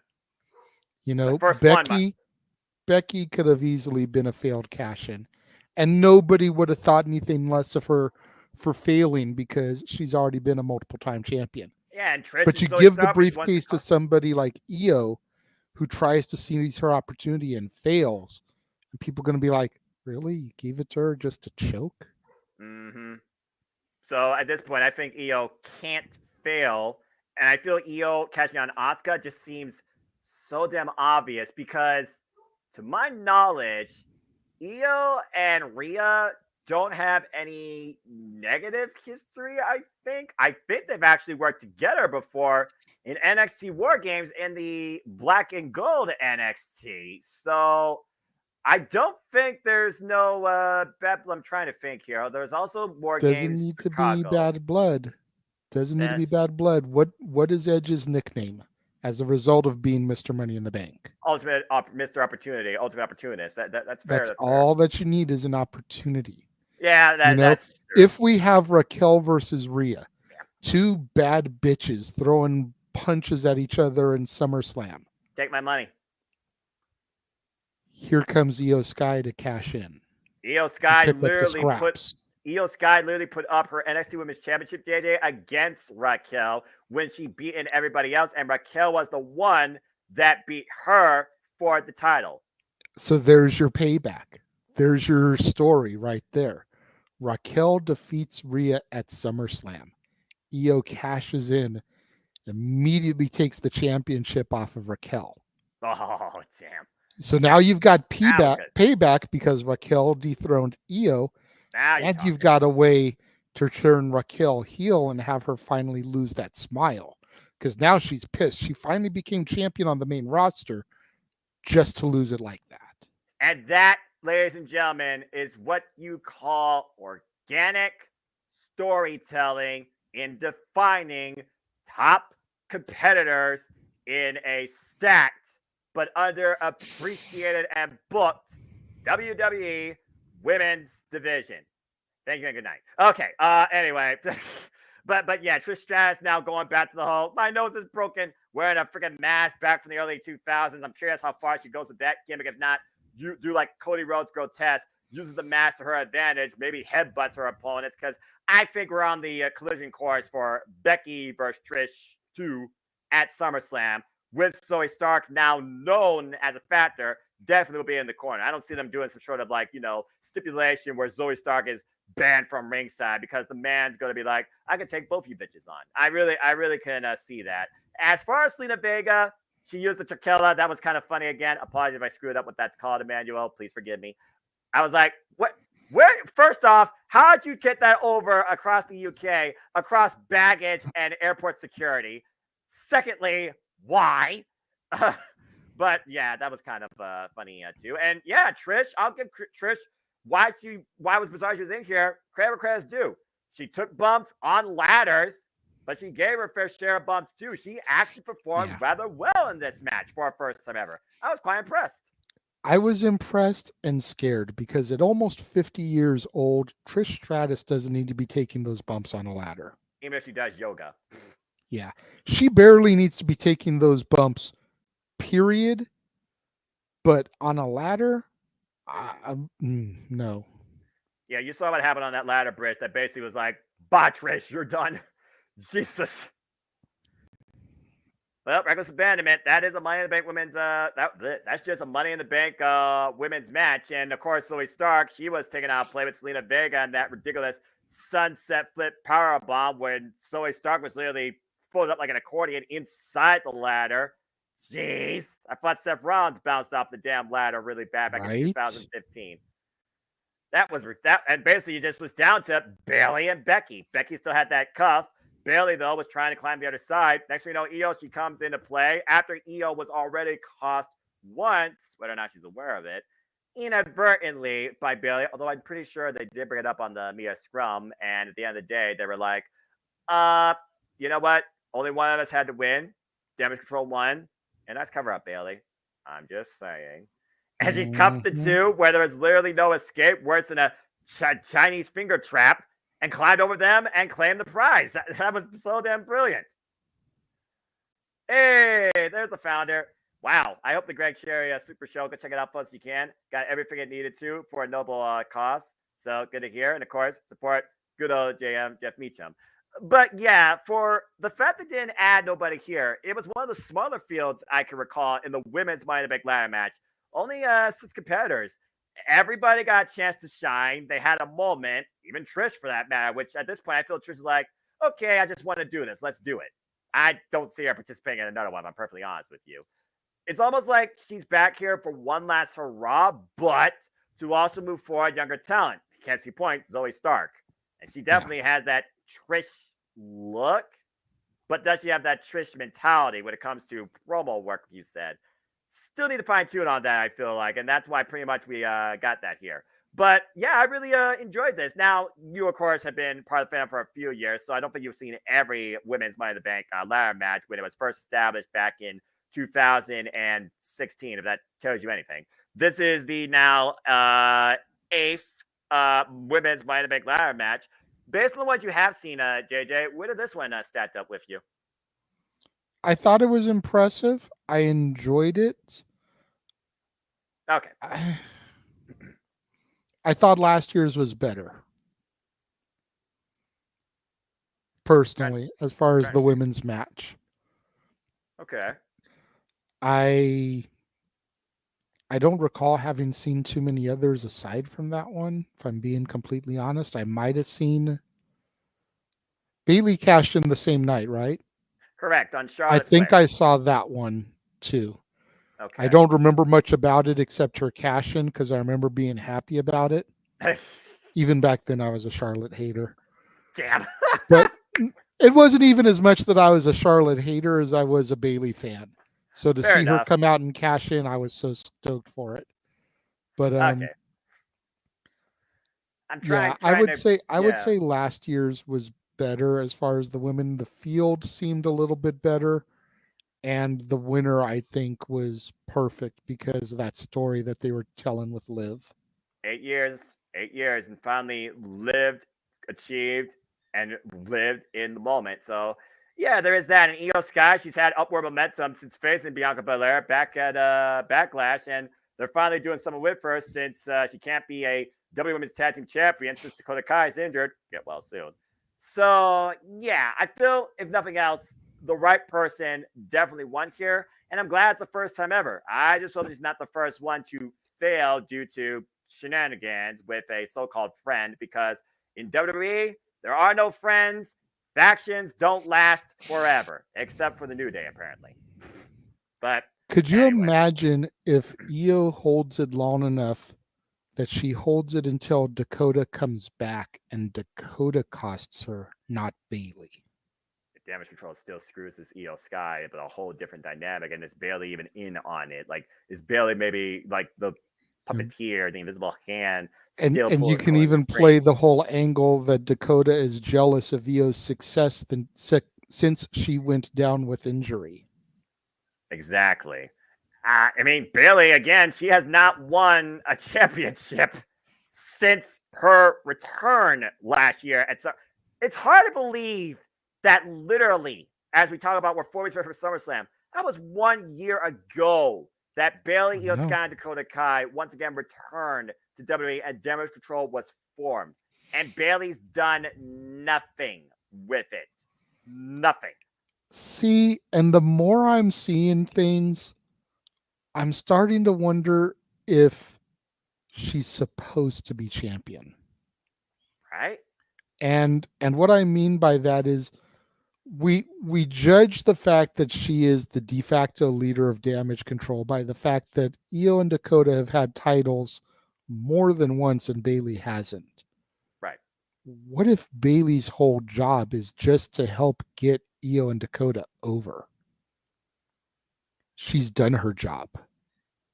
2-time women's tag champions, and half of them is now Miss Money in the Bank in less than a year. And I've been saying for the longest time, Dakota Kai, she has the most potential to branch out as a singles competitor. It still surprises me she never was able to obtain the NXT Women's Championship. When this group was first formed, I thought Dakota Kai was going to be the standout. And I do wonder if it wasn't for an injury, would Dakota Kai be in the spot that Io Sky is in? Which just goes to further that storyline when she comes back, if they went that way and have her cost Io the cash in. Or just some internal jealousy and Bailey plays peacemaker, but still is the de facto variable that decides the whole thing. So why we do think damage control might be damaged goods, as we've been, punning with, maybe we actually have a bit of a chance for a resolution and a repair that actually reinforces all three of them. Because Bailey doesn't really need anything else. She's Grand Slam. She's done everything, including this. Io Sky and Dakota Kai are just starting their main roster careers 1 year in. I think they're off to a hot start as long as Dakota Kai doesn't get injured anymore, because that's going to set her back. Agree. I wonder now if Bailey knocks out Io, can Bailey catch and claim as her own? Well, again, as we alluded to, is Bailey the de facto here? She's going to turn on her friends. We see with so many other factions and teams. Is she manipulating the system, waiting for Dakota Kai? And was Dakota Kai maybe Bailey's chosen one? Is Bailey the Triple H in this situation? Like, we don't know necessarily what the evolution of damage control is going to be, and whether both adapt or one perishes under the scene, or if Bailey has a plan B. Let's not forget who Bailey's proverbial wrestling father is. Triple H, folks. And ever since Bailey made that heel turn as the role model, it reinforced her career to the point she ran WWE's Women's Division in front of nobody, unfortunately, during the pandemic. And I do wonder if that pandemic wasn't a thing, would Bailey be in the spot she's in now, for better or for worse? Just saying. It's a fair assessment. And yeah, that's an interesting take there, Emmanuel. Does the briefcase have a name on the contract? I don't know if it does. Like, that would be a great, Money in the Bank now is a concept that's been 18 years deep. Correct. It's almost been 20 years, because 2005's WrestleMania 21 was the inaugural. With Edge. And all signs point to that being the one we're going to do the retro call of. Yay. But for a concept and a match that has been held, you've been having at least 2 matches a year for the better part of the last 15 years, 14 years. Basically. I wonder if this would be a great new twist and dynamic to the lore of the Money in the Bank tale. Because we've never had that before, where somebody like a manager or whatever has taken the briefcase to cash it in. This would be an interesting new dynamic that would end up resulting in a rule having to be made in future briefcase winners. It's like an amendment to the Constitution. It takes something happening before an amendment can be made that it never happens again. Right. If chaos is ensuing at ringside like it did last night on SmackDown, right, and let's say Io gets indirectly KO'd, but Bailey is out there with the briefcase, can she clock Asuka upside the head with it, cash it in, pin her, and become women's champion? Yeah. That has not technically been defined, I don't think, as far as the WWE rules and regulations. No, Maybe I'm wrong, but I don't think something like that's been defined. So Bailey could in turn get that championship that we've all criticized her for not getting since Damage Control became a thing. And then, what do you do? Do you freaking Hulk Hogan it? Andre the Giant beats Hulk Hogan, gives the title to Ted DiBiase, strip him of the championship, do a tournament. No. Do you go down that route? No. But seriously, Noah, like, how do you get out of it? Or do you allow it and you just put a a stipulation going further that can't be done anymore? It's one of those things that, It's yeah, it's a double-edged sword yeah, because that's true, because that's never been tried. I mean, and the thing is, we don't know the context of that very contract in text. The closest form we got of it was when Paul Heyman read it out loud in front of Brock Lesnar when Seth Rollins was basically barking at Brock to cash it in, cash it in. And as soon as Paul Heyman got to the line about said holder has up to 1 year to cash in, and apparently Brock didn't know that and whacked him, gave him the papers. We don't know necessarily in context what name, if any, or brand, if any, or stipulation, nowadays especially, if any, is printed on that said contract that's supposed to be in that briefcase. So that is a very interesting take, considering, again, this whole idea of trying to make all three brands the same thing. And here we are talking about Asuka and Rhea Ripley. Shoot, man, you're not even talking about your NXT Women's Champion, Tiffany Stratton. it's fair. So yeah, I guess there's more variables now and more curiosity to the possibility of a failed cash-in, not by EO, or inadvertently not done by EO, but successfully done by somebody else. Nowadays, that meets the eye, but I feel like that just makes Money in the Bank even more confusing. Because while we talk about overkilling a gimmick to the point of why is this a thing nowadays? Why is this show a thing nowadays? Et cetera, et cetera, et cetera, et cetera. The women's Money in the Bank is the one thing that has been a constant. It's just been a super quick constant because it's usually same week or same night, as again, Dwayne alluded to. Since EO failed, she is the second longest holder of the women's Money in the Bank briefcase. Congratulations. But the idea of the way the cash could be executed and on who or by who, that just makes the gimmick a whole new what the fuck, I feel like, in the WWE ecosystem. Logic LOL. I said brand split LOL. I don't know how I would feel about this. I almost would say now Money in the Bank LOL. Because at the end of the day, I go with context. It's like I say about Royal Rumble winner. You win the Royal Rumble, you're the man at WrestleMania. Damn it. Women or men. I don't give a shit. You're the Agreed. Money in the Bank holder. You should be the only person with the capability to cash in said briefcase on whatever top, keyword top, championship you choose. I don't know why you would sell for anything lesser, and I don't know what would give anybody else the right to take that away from you if you are still the holder. Possession is 9/10 the law. And yes, I can see Bayley running down with the briefcase, but if that contract does have Io Sky's name on it, or the ref's like, you can't cash this in, Io's the winner, then yeah, that enforces truly what Money in the Bank's supposed to be. If they don't do that, it's like, okay, I have the case, I'm Bayley, here, and she can do that. Huh? My brain hurts thinking about this. Queen of the Ring for the title is my idea. Well, that's a whole nother kettle of fish. And whether or not they do King of Queen of the Ring some point this year, it doesn't look like that's happening because we got Fastlane announced, got Survivor Series announced. Don't give me fucking TLC again in December, for the love of Pete. That is the most irrelevant show every year in WWE, I swear. I agree. Just And saying. especially since they're still doing a Money in the Bank pay-per-view show. Why would you want to do a TLC show?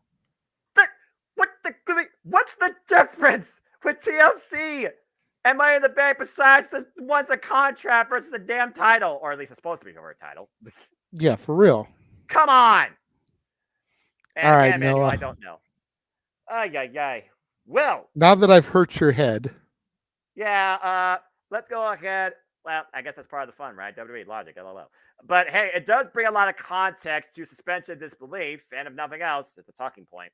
So Yes. let's go ahead and talk a little bit about this, because while the match was a story in itself, 7 years in the making, and it was a very competitive bout, it more so was the elements of Mr. Money in the Bank, I think, that everybody was talking about, as Seth freaking Rollins successfully defended the WWE World Heavyweight Championship against Finn Balor.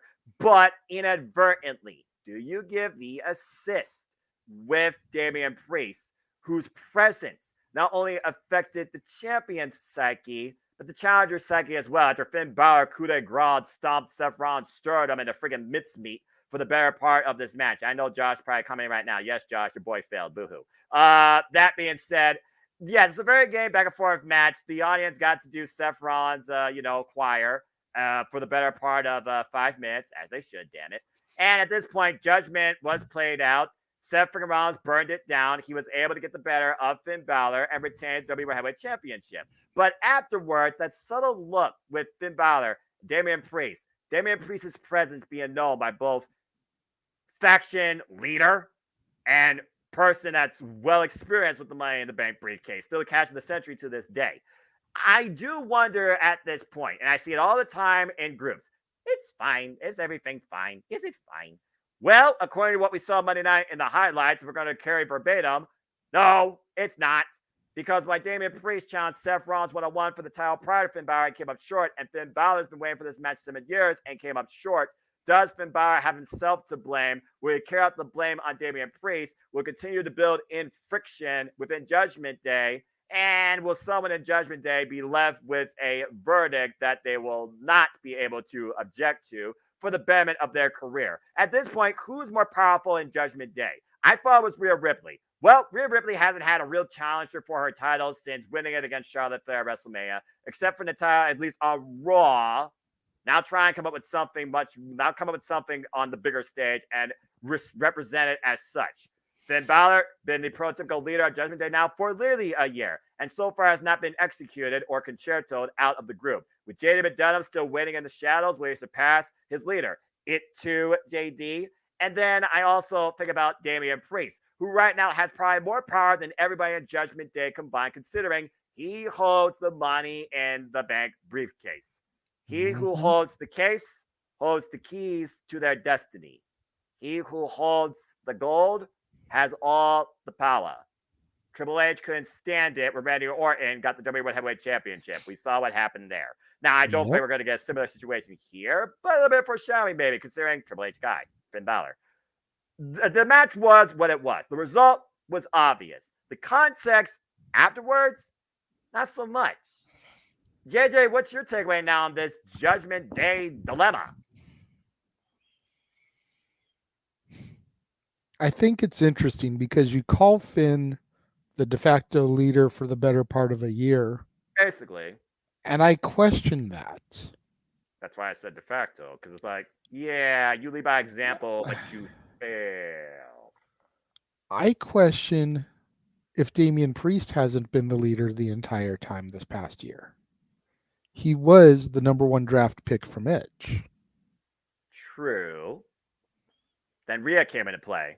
You think that was Damian Priest's call, or did Rhea act on her own, or was Edge still playing leader at that time? When did Damian That's a good question. When did Damian Priest come into play when he gave that promo to Edge and was the fix in the whole time, courtesy of Damian Priest? Like, who truly dictated Judgment Day's direction after Edge initially created it? That's a fair point. I mean, I in my heart of hearts feel like this has always been Priest's stable. Even when Edge was the leader, it was Priest's stable. It was designed to make Priest bigger than who he was at the time. And in that aspect, it succeeded on every level. Even when we thought the Judgment Day was failing. Right. Because you look at where Priest is now, a year and a half later. You know, by proxy, Priest has elevated Rhea. Priest has helped reestablish Finn. Priest has taken Dominic to the fucking moon. Pun intended.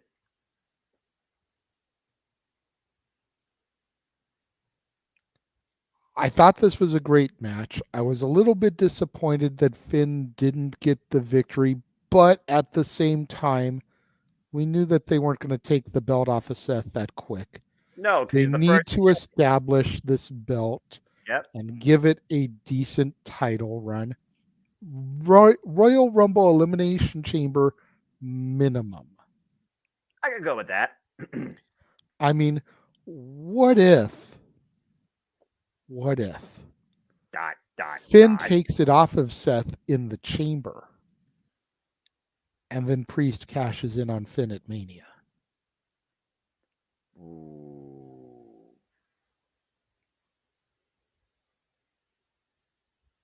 Well, that would be definitely an The uprising. city of brotherly love. And no love found. They talk about how Judgment Day is a family. The city of brotherly love. Did the Beatles? The Beatles had internal friction, and I know with royalties at one point. Not sure if Ringo Starr was involved in that. Did they ever broke up?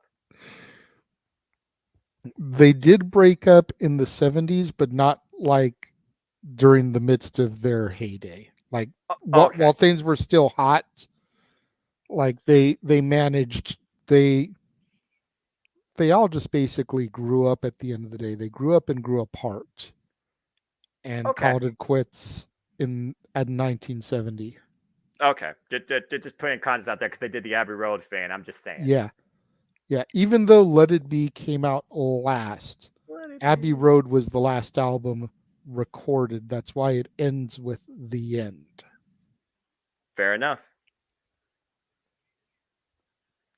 Is it the end? They need to use that song for the closing video package when Judgment Day finally burns to the ground. Because we know it's going to. Let's just put it out there. We know it's going to. Mm-hmm. We're already seeing that separation, the cracks form. You literally were talking about it earlier on Monday Night Raw when Dominic and Rhea, the proverbial, let's just call it what it is, son and mom, looking at basically big brother and father, or is there a whole different dynamic? I'm not sure how this family tree works. And they were just looking up, seeing this arguing, where at this point, I can see WWE calling in Dr. Shelby, quack. But 4 roots, 1 tree. Anyway, don't get me started on that nonsense. And we'll be discussing them tonight too, as it pertains to the Creed brothers. But I digress. Anyway, if you haven't already, sir, you might want to go back and watch that match in its entirety for discussion purposes this evening. Fine, I will. Anyway, back to this though. So yeah, as far as Finn Balor, okay, he lost. He's been waiting on this for 7 years. Where does the man go from here? Does he still be like, I would have beat you, Damian Priest wasn't out there. I put the blame on Damian Priest. Damian Priest, though, and him, they haven't had like an interaction. Or Finn Balor, Damian Priest, they have a one-on-one sit down and they justify each man's position basically in this group. To me, this feels more like it needs some sort of court and might actually pull off a court segment than what was deemed as court last night. We'll talk more about that here in a moment. But yeah, the story for me was not Finn Balor versus Seth. It's Finn Balor versus Judgment Day at this point. It definitely feels that way. And with the fact that we got a little video promo on My NXT this week, damn it, from Finn Balor saying that Judgment Day is coming this coming week. Yeah. It's going to be interesting to see what happens here, Whenever Finn has needed a reinvigoration, he has gone back to NXT. That's a fair point. And he became NXT champion during his reinvigoration. So that's a fair point. So could this be the future for Finn? Could he be coming down there for a spell, much like Baron Corbin is? I still can't believe Baron Corbin's back down in NXT. It's like at this point, what can and you do apparently with the he's going to be there for a minute because he's doing well down there. So they may keep him down there for, I'd say, at least the rest of the year. Maybe throw him in the Rumble as a surprise entry in the Rumble, because he will have been off of the mainstream TV for 6 months, and Baron Corbin coming in would probably get a decent reaction. But that's neither here nor there. That's not what this is about. But no, we're going way off the track. But Finn going down there this coming Tuesday, whether it's him solo or whether he brings the entirety of the Judgment Day with him, since Priest is Mr. Money in the Bank, Since Priest needs to dangle that carrot in front of him, Carmelo Hayes, NXT my champion. NXT champion, goddammit. Hey, I respect the man. It's going to be interesting to see how that either strengthens their bond or further disrupts the cracks in the foundation. Especially taking a look at, and here's a potential match for you, the Schism versus the Judgment Day. You're laughing, but it's 3 men and 1 woman on each side. Damn it. And we've said for a minute that Dom Dom could benefit for some work in NXT. I did. Everybody else came through that program. So the Judgment Day versus the Schism. It's still weird to me to think that continued storylines now seem to merge across the free brands with LOL. But they're literally trying to bring NXT up to that level of Raw and SmackDown. And I know this is a little bit out of context, but I'm just going to call it like it is. I just don't see that since it left the network. It's going to be always the runner-up, the redheaded stepchild to Raw and SmackDown, in my opinion. And I don't know necessarily if this is for its benefit or further hinders it, even with this experienced talent previously from NXT involved in the likes of Finn Balor. But as far as this Judgment Day dynamic goes, and you're talking about Baron Corbin and resetting himself, no, if he's true, if you guys are literally saying that Baron Corbin is going back to my NXT days as the Lone Wolf, name implies Lone Wolf, but I'll believe it when I see it. What the heck? Is he going to be facing Von Wagner at some point? There gum. That anyway. was another thing that happened this week is Baron Corbin basically torched all of his old gimmicks. Yeah. He's starting fresh. He torched his Lone Wolf vest. He torched the Happy Corbin stuff. He torched the bum-ass Corbin stuff. He torched his King of the Ring crown and fur. Wow. Despite his return to the Lone Wolf 2 weeks ago, this past week, it's like, that's all the past. We're here to begin a new future. I will wait and see what happens towards the next NXT PLE before I try and hit that clip under WWE's YouTube page. But okay. Fair enough. And as far as this goes, we'll see what happens with the Judgment Day on the way to SummerSlam. But Damian Priest having the golden opportunity towards any championship in WWE, any in parentheses, you better go for the top prize, you bloody fool. Just saying. We'll see where this goes. And as far as Finn Balor, maybe mommy has to, remind the children, quit acting like kids and act like men. Because now we have Ripley, you truly need to be owned up to what your name is, I feel like. Mm-hmm. Oh, good grief. Parental discipline, a lack of which in this generation, not by you, but clearly a lot of people. But I'm not being political here, or nor talking about foster care and family system and all that type of stuff. Bottom line, if this is Vince booking, though, expect a Dr. Shelby segment. Quack. Just saying. All right. As we move on. Only as long as Harold is there. Oh, God. You know what? That'd be sports entertainment, right? And, of course, that'd be probably your opening teaser towards your feature presentations. We had a great talk this entire time, and I hope everybody's enjoyed the conversation. Again, please like, share, comment, tell a friend. Super chat, my friend here, Cast Lady Studio. Super chat, simple as that. You want to do the conversation. And now it's time. You've probably been talking for a long time now. Here we go, folks. It's time to discuss the main event, where, simply put, you saw a feature presentation of a theatrical portrayal in what was the decider of the ones above all else, as the Bloodline Civil War concurred between the tribal chief Roman Reigns and the street champ, the enforcer, the problem solver, Solo Sikoa, taking on brothers Jimmy and Jay, the Usos. This graphic, this capture, this tagline, this main event summed up everything perfectly it needed to do. And yet, now that we are past Madison Square Garden SmackDown, and what was pretty much the only real talking point of that entire show as far as the heaviest angle goes, that literally was a combination of a whole hour in itself with the two segments, JJ. I don't think we're in the final inning, but I do think you're in the last third, if not just beginning. Yeah, no doubt. I mean, this match was everything that it needed to be, and then some.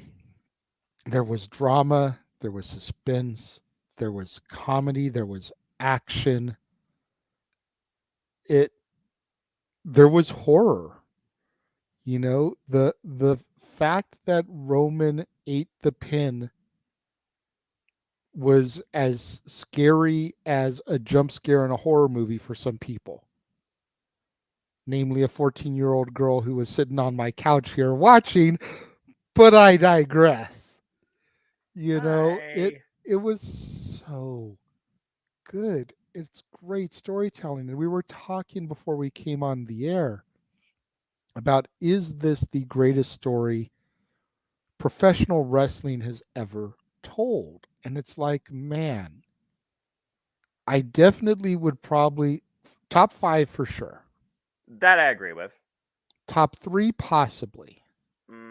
Number 1,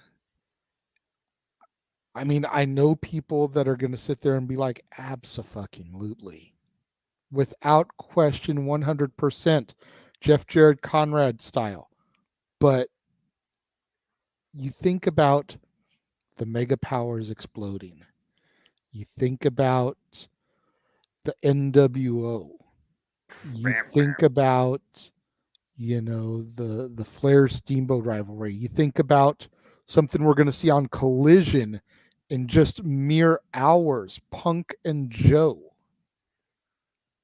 You think about some of the rivalries in pro wrestling, like AMW and Triple X. Yes. You Briscoes think about Austin FTR. and McMahon. Austin and McMahon. You even said Kane and Undertaker. Yeah, Kane and Undertaker, a story that started in October of 1997 and went until Kane's retirement and induction in the Hall of Fame. That's crazy because that is well over 20 years.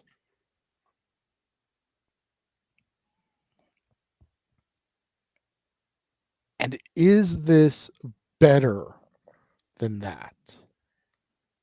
I think people, to go at your point as a sub-tangent, just going to say this. You look at longevity of a fan, you look at the casuals versus the hardcore. Put this in perspective, folks. Hi, my name is Noel Foster. I'm 31 years old. I've been a fan of sports entertainment since 1992, on and off. And then I explored professional wrestling beyond that with Ring of Honor, TNA, NJPW, just to name a few.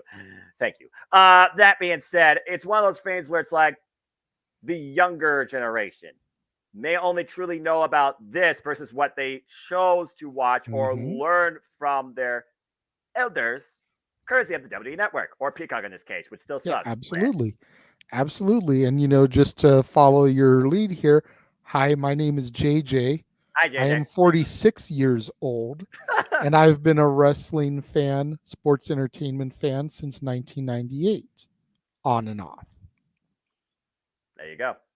Chat, let us know who you are. Please give us your name and give us your testimony towards your fandom of sports entertainment. We love to hear you. I'll even acknowledge you on air. But absolutely, we encourage you to interact with us, discuss with us, debate with us. But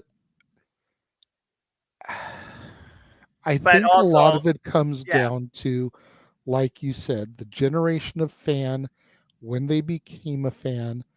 And is this the first long-term story that they've truly been exposed to? Continuously, without a stopping point. Because if it is, then you can understand their argument as to why they think it's the greatest ever. 3 straight years of Some this. people, some people would go back to Flair and Rhodes. And especially you figure in, the Horsemen and everything and their issues with Dusty. Some people would go back even further than that and they go to something like San Martino. 2,000 plus days.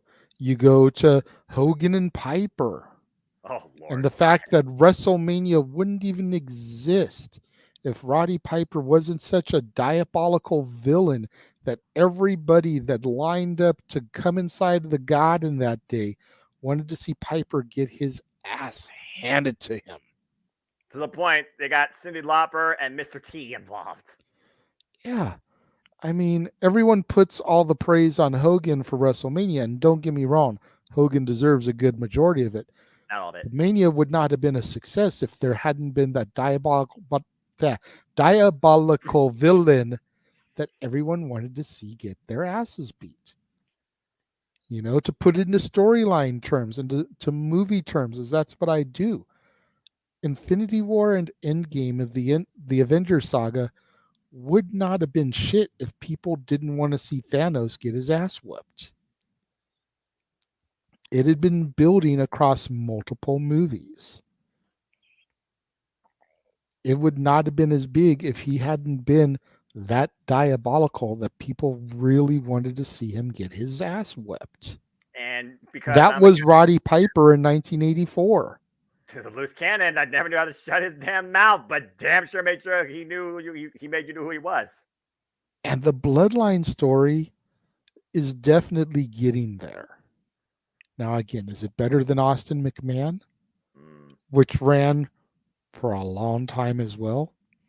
I'd say at least from 97 until Austin officially retired in what, 02, 03? I think it was 02, because 03 he came back, I think, as a GM. That was the Air Bishop thing, I think, yeah. Yeah, because he had his last match at Mania 19. That was 03. I loved that match so much. So even if we go 97 to the beginning of 03, that's only 5 or 6 years. Right. The Undertaker saga, at least 20 years with Kane. Yeah, which saga are you referring to?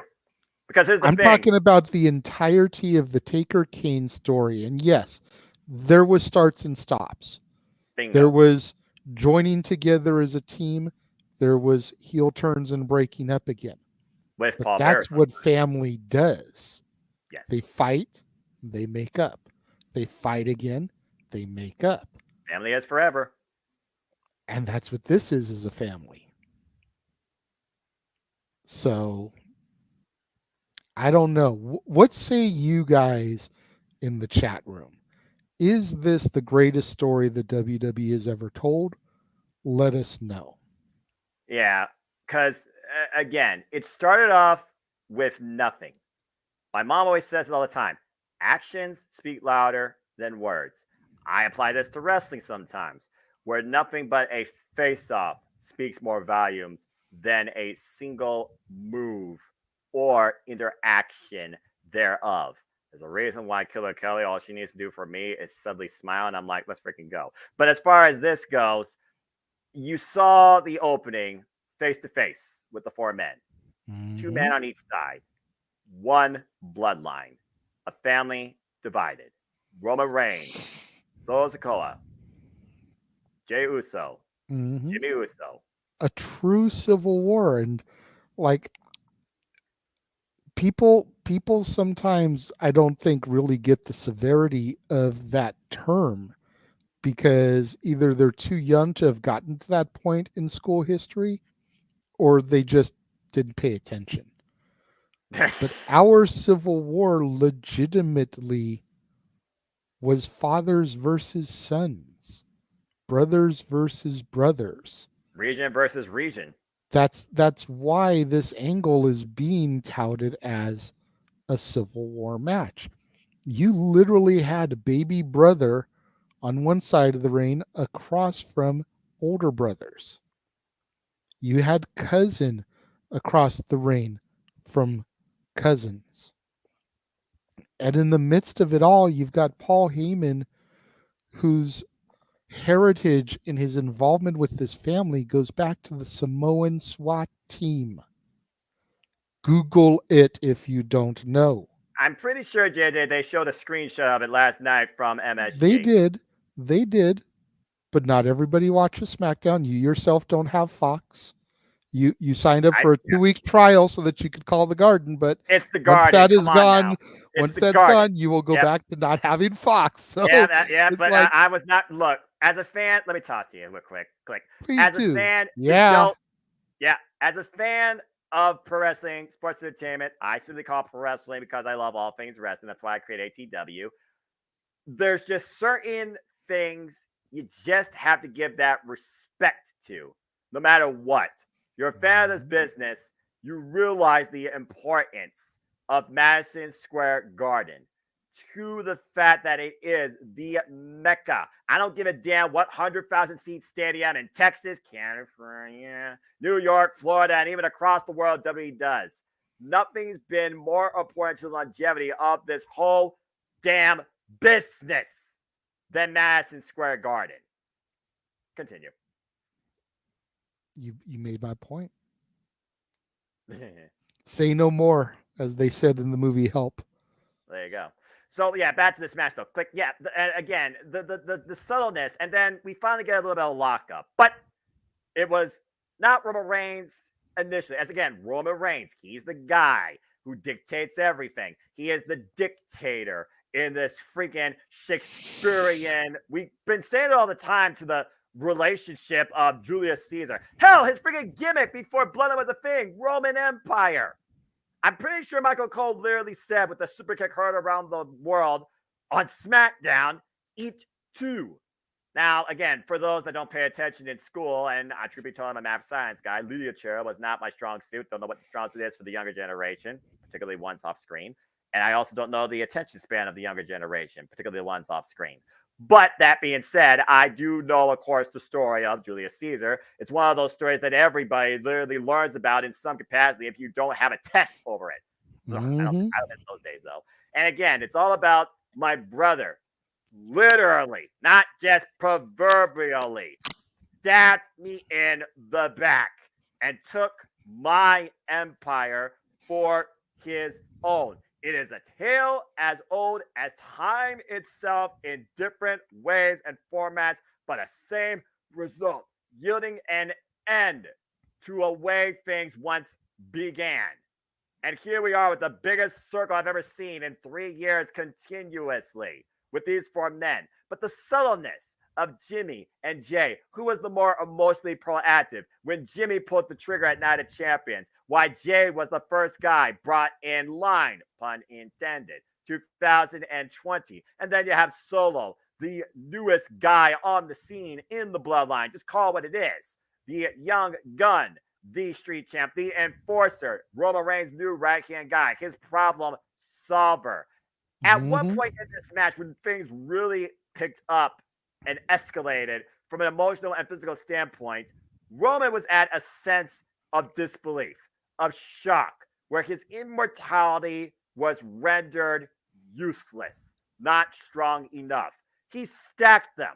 He pinned them. He was going to exile them from WWE permanently, according to a pre-show promo by Paul Heyman. He didn't do that. To the point he didn't know what to do next. And Paul Heyman didn't know what to do next. His wise men didn't have any wise advice for him. Who stepped up, acted on their own, despite the fact Roman is the guy that wants everybody underneath his thumb. It was Solo who reinforced, you are the tribal chief. Get your ass up. Let's continue to beat them down. They are merely men. Men can be broken. At the end of the day, Solo went for one huge move, and it was Roman's biggest mistake. He chose to have Solo do.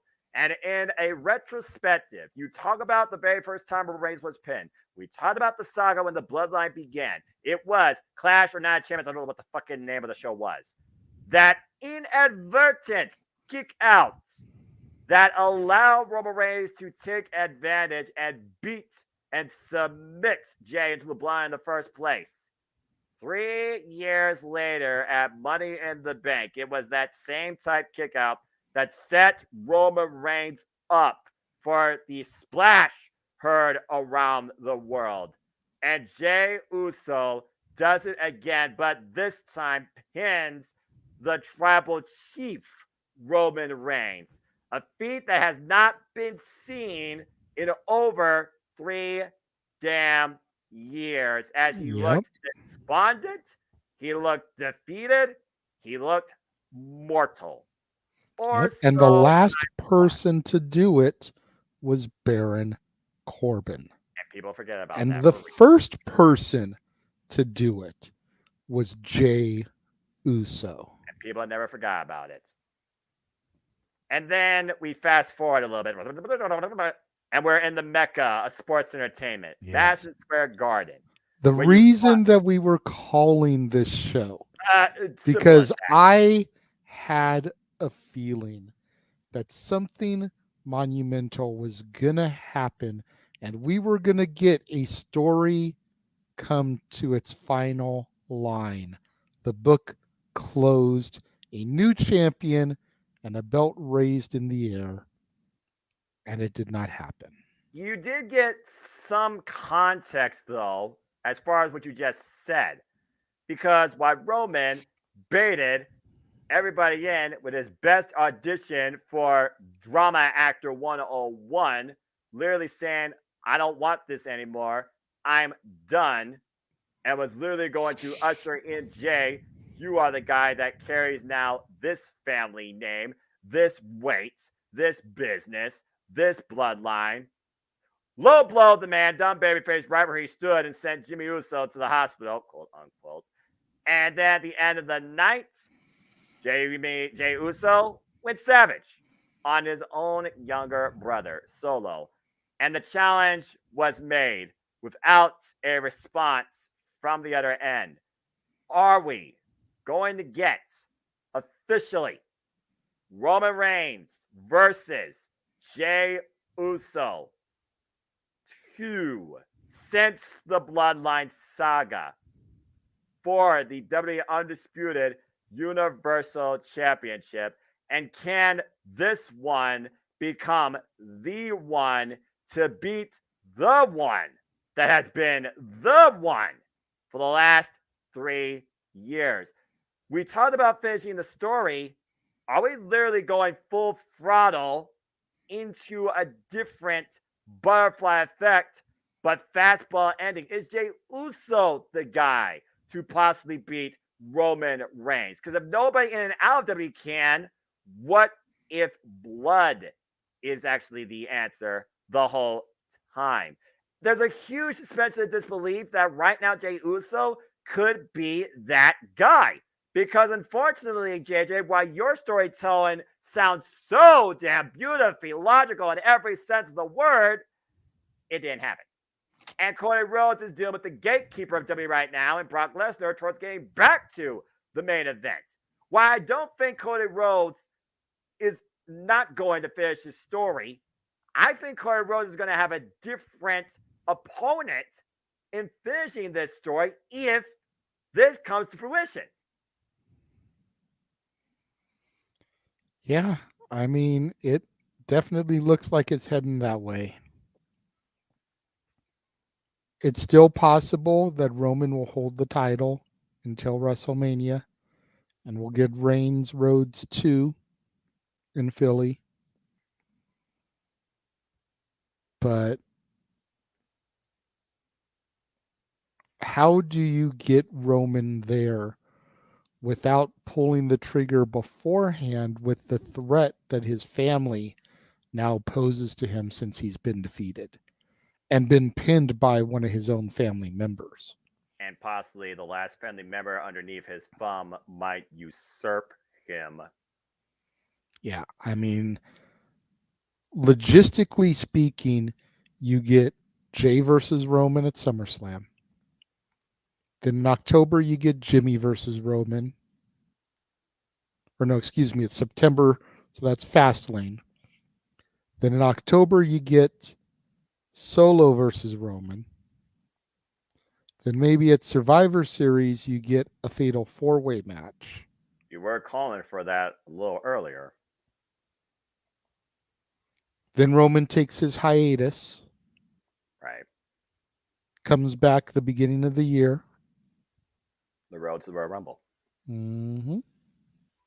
Because there's nothing that happens at Survivor Series. Let's be honest here. Almost that's a dead season. That might as well be a dead season for WWE. Survivor Series might as well be their end season if they have one, in my personal opinion. And then you come back at the Rumble, and you've got all three, Jimmy J and Solo in the Rumble match, trying to get their shot at Roman for Mania.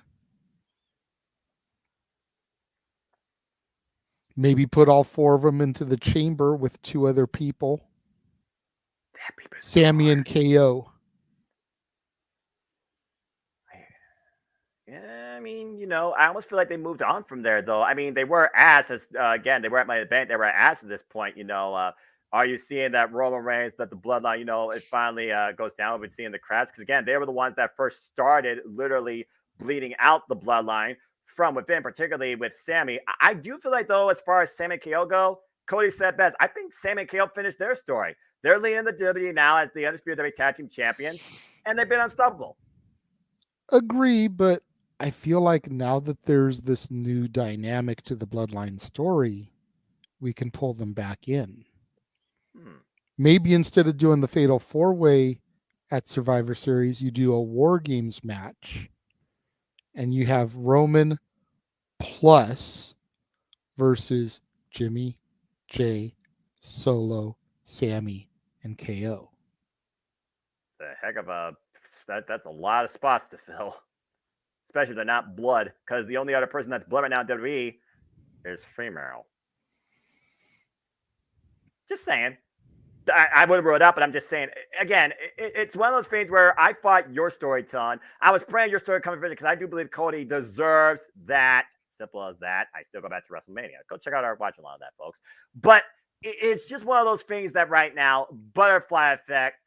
Mm-hmm. Has Jey Uso been the plan the entire time to be the next flag bearer, not just of WWE, but of the Bloodline at this point? I mean, James even said himself one point up at Might Night, Roman Reigns is the least selfish actual person, quote unquote, currently in the damn business. Yeah. And he's right. He really is. I mean, it definitely appears that way. I mean, he has managed to get every member of his family over, in ways that they weren't originally. Jimmy and Jay were a great tag team prior to this angle. Agree. Now you've got two single stars that can come together to be a great tag team. If not one, potentially a main eventer. And then you've got Solo, who was doing his thing in NXT, got brought up to be part of this greater angle almost a year ago now. It's a couple months shy at this point. Yep, Clash the Castle. And what is Solo's trajectory from here? Because he is the last shoe to fall. And then where does the wise man fit into all of this? Does the wise man stay true to Roman Reigns? Or does Paul Lee become the weasel that he's always been and align himself with Solo Sikoa and be the final nail in the coffin? I keep thinking about it. I know. Caesar? And I keep looking at Arlene's comment here, All joking aside, Arlene, yes, he believes. And stay tuned for our coverage of Slammiversary. I am beginning to believe. That was the stipulation. I wasn't supposed to fully convert. It's going to take time, but I told y'all in private when I shared that video with you from one of his entrances, if more of his stuff was like that, it would be a lot easier for me to support him. It's such a dumb gimmick, but it's brilliant. Okay, anyway, But but I yeah, mean, that's very good back programming. to this. Back to this. This Because is I still feel like we're just peeling the onion at this point and haven't even yeah. gotten to the main And part how of the actual thing. far are we? You God, I said wish yourself, how far are the innings been since WrestleMania? that's what I'm wondering. Like, I would love for Paul Lee to come onto an interview and be like, "We're going into the 8th inning at this point." I don't think Paul We, even knows what inning we're in at this point. I definitely think the story is going to end at WrestleMania. That I do agree with. You know, come hell or high water, WrestleMania has to be the final boss. It's 40. It's the city of history. Mm, It just screams the end game, the achievement, the finale. It screams it on paper. it does. Just like last night screamed it on paper, but I was wrong. I mean, you would think that WrestleMania 40 would be the end game. WrestleMania being 2 nights, you know, could they have Roman headline both nights? Could they have him lose the belt to Cody on night 1 and then face the final boss of The Rock on night 2? Do you think that undermines Cody Rhodes, though, since he's not the guy closing out the entire spectacle? Does that feel more so like a foregone conclusion if The Rock is known ahead of time? Or do you see it more so being like maybe an angle like how the KO show happened, where Roman comes out the end of night 2? We get The Rock and don't get like a squash, but get an extra competitive match. But does that still undermine Cody? Like, what's the biggest thing that needs to happen at WrestleMania if we're talking about this? Cody Rhodes finishing the story, or The Rock humbling Roman Reigns, when Roman Reigns finally surpassing before he finally shuts up in all his glory. See? That's a fair point because I don't see how you could do The Rock before Cody. Because on the one hand, if The Rock wins, why didn't The Rock become champion? Right? If Roman wins and defeats The Rock and then goes on to lose to Cody the next night, Cody by proxy just defeated The Rock. Basically. I don't want to So say you find yourself in a conundrum there. yeah, I don't want to say that WWE's booking themselves in the corner because at this point, people already look. Let's just call it what it is. People have been split since WrestleMania, me included. Now people seem a bit split since Money in the Bank. I'm not included because of the context with Jey Uso. He's already surpassed Peter Rouse. He's one of the top 5 at all time. He doesn't need to go any further than that. He's done something that nobody's done in WWE history for the last 3 years straight at the stage of the Immortals as well, while bringing up literal own family members along the entire way. So whether or not this ends with Jey Uso beating Roman Reigns, Solo seeing Roman beaten down, Solo putting the proverbial, not nail, but spike in the cover that was the tribal chief, and that's how you wrap up. And Jey Uso now carries the banner, WWE and the Bloodline, all the way to WrestleMania, where you somehow set up Kim versus Cody in a whole different dynamic of generational history. It's a whole different side to storytelling than just like, are you rushing this or foregone conclusion to this? And what does it mean for Paul Heyman? At this point, a better question is Roman Reigns the last Paul Heyman guy? Is this not Roman Reigns' end game? Is this Paul Heyman's end game? Because he's done everything. And I do believe that this is the last Paul Heyman guy for Paul Heyman because rumors were heavily circulating this week that Heyman is going in to the Hall of Fame next year. It is in Being Philly. is how they're in Philly, the home of ECW. We've talked about it. We've been talking about it ever since Philly was announced that Heyman needs to be the headliner of this class. Bar none. Bar none. And then who else goes in there with them? Do you do an entire ECW class? Who does WWE deem worthy that isn't already in the Hall of Fame for ECW? And even beyond that, even beyond outside CW, you and I literally talked about a list of people, male, female, tag, celebrity, postmortem, that should be in it, that aren't in it, that we think is a damn crime. Would they finally maybe go off some of what we said last year? Because our thoughts, I'm sure, still hold up. I wonder, again, when it comes to the WWE Hall of Fame, will they only focus on the extreme? Or will it be one of those casual classes just led by the pioneer of extreme? It's one of those things that, again, we are literally going all the way to 2024, but we're not even out of 2023. And SummerSlam right now is the next big show where still it's hard to believe that this could be the end of Roman's reign, courtesy of Jey Uso instead of Cody. Yeah. And both men are going to be involved in the same night because clearly they're set up Cody Rhodes versus Brock Lesnar 3 at SummerSlam. Mm-hmm. If Cody Rhodes beats the Gatekeeper, he has no other real obstacles standing in front of him to finish the story except brand friggin' separation. LOL. The hell with that shit.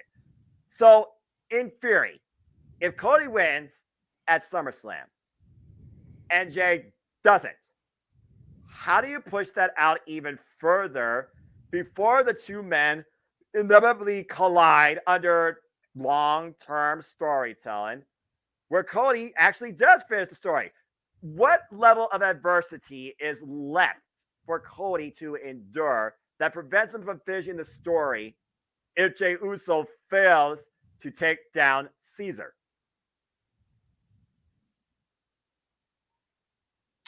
It's a good question. Because once Brock is done and out of the way, like, there's no other serious, imposing threat on the roster anymore. Exactly. There's no Undertaker. There's no Kane. There's no Big Show. Hell, there's not even John Cena right now. I was there. There's no Cena. I mean, the only thing that you could maybe argue would be a Randy Orton feud. Since you could argue that it was Orton that really made him in the WWE during the Legacy run. Find his legacy. Okay, I see where you're going there. Possibly. But still. But other than that, like, that's just a filler feud. That needs to be a major feud. That needs to be a Cody as champion feuding for the belt feud, not a throwaway feud. I would make that his first feud if Randy Orton is fully clear to compete before Randy Orton is done with his WWE career, because it'd be a huge retrospective. Like you said, he defined the young Rhodes legacy in the beginning, whereas he's standing a post story. You know, getting Cody versus Cena would be awesome, but would be a one-match deal, because you know John's not going to be back for a full-time run or even a steady part-time run. I don't even know if John Cena could handle that type of it would be a single match. Right. Again, you got to figure about the bump. You got to figure about ring rust, ring conditioning. I mean, he took that small shot from Grayson Waller, but that was just, you know, a cheap shot to the back of the head, or back. But SummerSlam is going to be interesting. But if there's one thing we could say before we talk about this for another hour, because that's how deep this thing goes, and that's how much of a butterfly effect this entire thing has with these 5 elements and one Cody Rhodes outside of it. SummerSlam is definitely going to be another turning point to the saga that is the Bloodline. And whether or not that Civil War was a one and done or a Civil War 2 is starting to ensue in a totally different setup, I do think it's going to be pretty official that we're going to get Roman Reigns versus Jey Uso at SummerSlam. I just don't see Solo Sikoa versus Jey Uso at SummerSlam, and then you set up that way for the title, like I forgot Mortal Kombat Tower. I do think that WWE has maybe taken a misstep some ways, considering Cody has yet to finish the story. And Emmanuel even talks about that. But I do think there is a way, don't call it a comeback, that somehow, some way, the story gets finished with the proper guy at the end the whole time. I'm just really not sure how at this point. And I don't think SummerSlam is going to be the end game, but it should be another turning point for the Bloodline, and particularly Cody Rhodes? One can only hope. Hopefully, when we come out of SummerSlam, we'll have a clearer idea as to where things are going to go from there.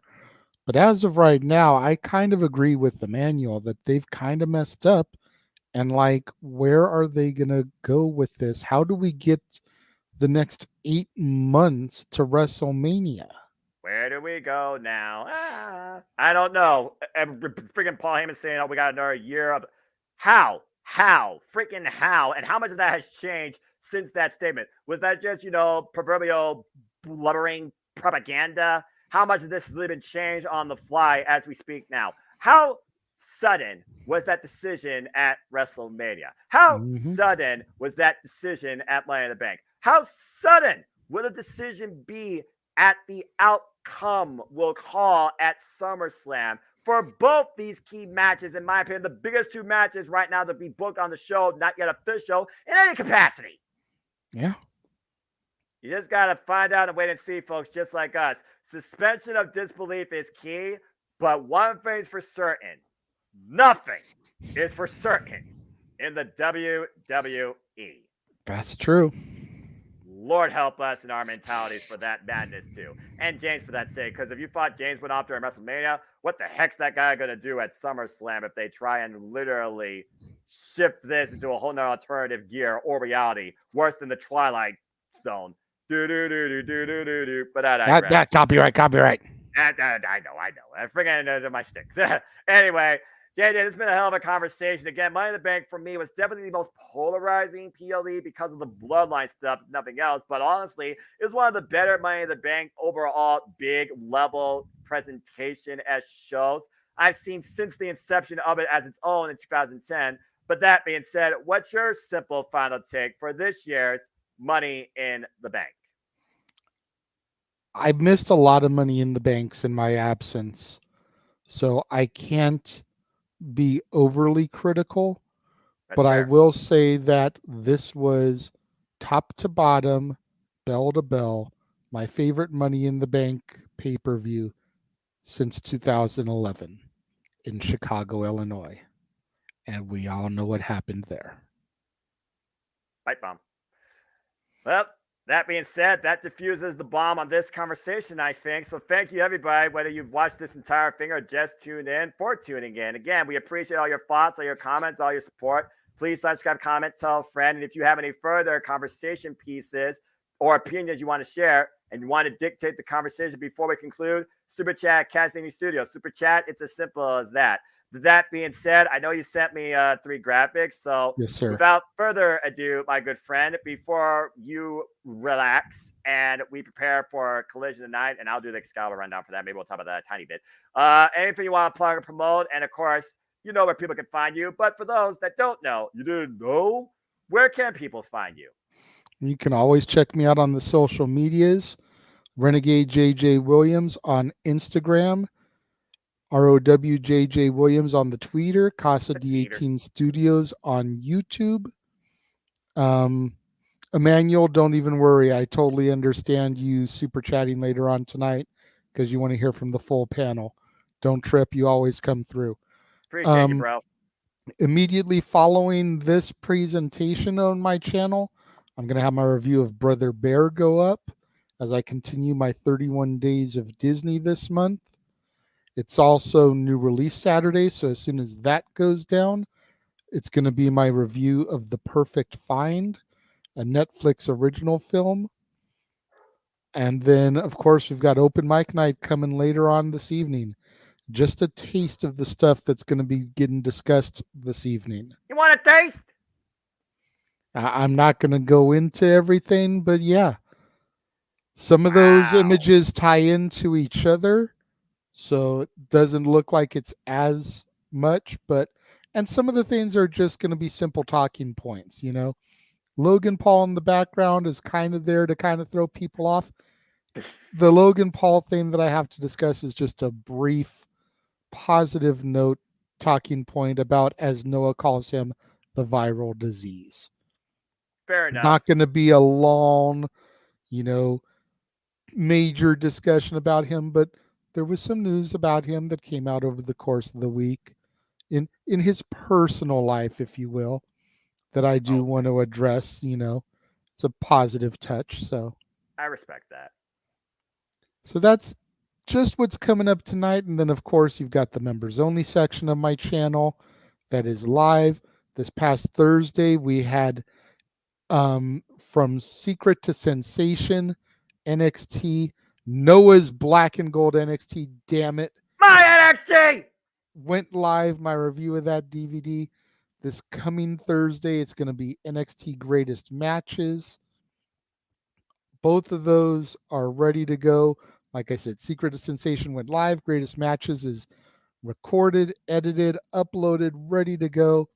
I'm still trying to get through watching the other two because with all the Disney stuff I've been getting through, it's been time consuming, Fair. but it is what it is. I'm gonna get through it all. Me and you still have our Money in the Bank call that we're gonna have to do, Yes, which, like I indeed. said, unless something drastic changes by the end of this weekend, it looks like we're gonna be calling the action from the inaugural WrestleMania 21 Money in the Bank ladder match, which I was Nice. there for live. So it's gonna kind of be cool to go back and watch it through a commentator's eyes and try to call the action and tell the story about it. Oh, bar none. I mean, shoot, that's one of my favorite matches.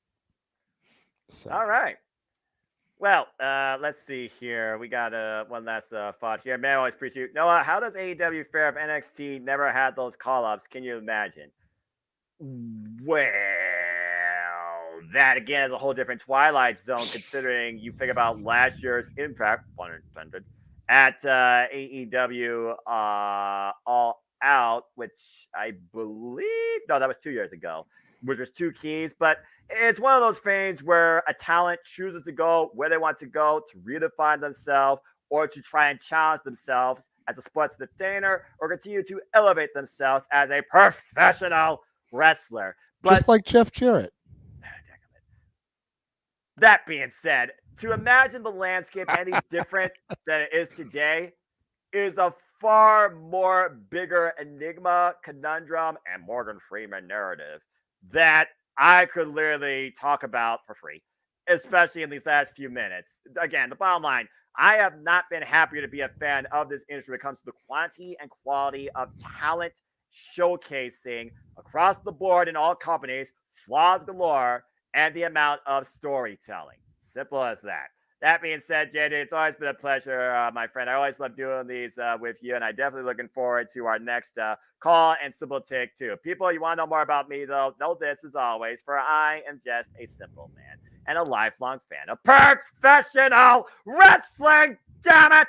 But I digress. So find me if you choose, primarily on the Twitter and on YouTube, and in Foster 1916 for all things wrestling. And shout out, of course, the entire ATW family on the Twitter. And of course, our flagship podcast we started during the pandemic when we first formed, the ATW View, will be back soon. We will be doing the ATW View rundown crossover with FTW Productions. Stay tuned for more on that. Follow my Civil YouTube channel for continued updates on live videos, prediction panels, prediction results, prediction leads, predictions blank, and everything else across the Jimmy Multiple Media and Foster 1916. And the tweeters where you can see all the graphics in full for all leaderboards, for all results. You'll see all the forms there too. It's all underneath the same umbrellas. I keep it simple at and Foster 1916. Again, we're going to take some time to relax and reprieve. Stay tuned for the Saturday Night Shenanigans as always with Open Mic Night hosted by JJ Williams. You got a taste of what's ahead on that graphic.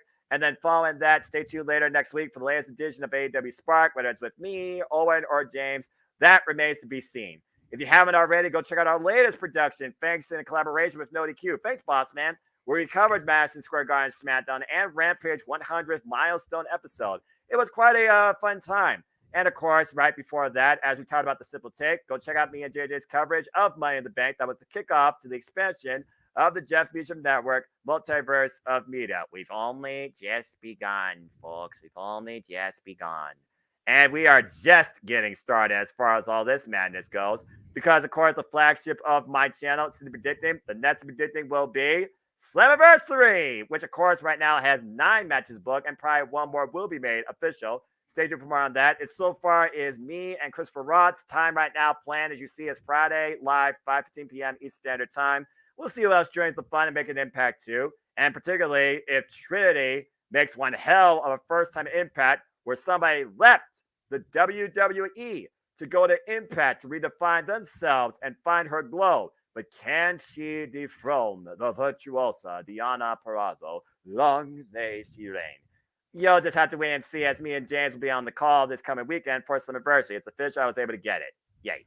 Also, the following weekend, that Friday, because we're crazy, we'll also be doing City Predicting. I don't know if necessarily Friday or day prior, but we'll do it, of course, City Predicting and coverage of Ring of Honor, Depth Before Dishonor. So far, one match has been made official. It is Claudio Castagnoli defending the Ring of Honor World Championship against them boy. Looking for a different destiny, if I'm being honest with you. I'm, of course, talking about Crazy Chicken Man, Mark Briscoe. God bless that man's spirit. And boy, what a heavy influencing promo and encouragement by Eddie Kingston. Love him or hate him, one thing's for sure, Eddie Kingston nowadays is as real as it gets. Didn't talk about the win. Congratulations, by the way, though, on winning the NWA Strong Championship against Kenta. Didn't talk about the title or the win. Talked about inspiring that man. Respect. Selfless business. I'm very curious to see how Eddie Kingston does in the G1 Climax.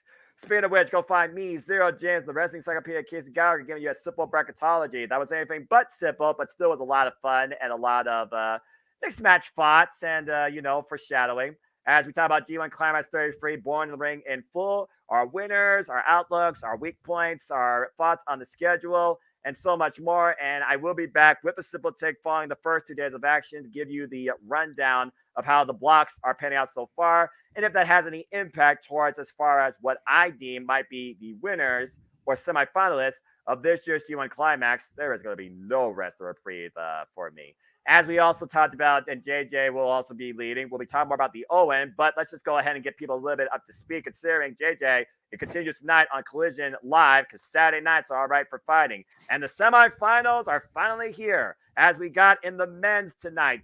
Ricka Starks renews hostilities with Powerhouse Hobbs. And CM Punk goes one-on-one with Samoa Joe for the 4th time, as far as Ring of Honor history goes. And one of those 4 men will be the winner next week, Saturday night, of this year's Owen Hart Foundation Men's Tournament. Who's your bet on? Let it be known, folks, because in less than an hour and 10 minutes, it will be clobbering time. But will it be absolute? Or is Joe going to kill Punk? You tell me.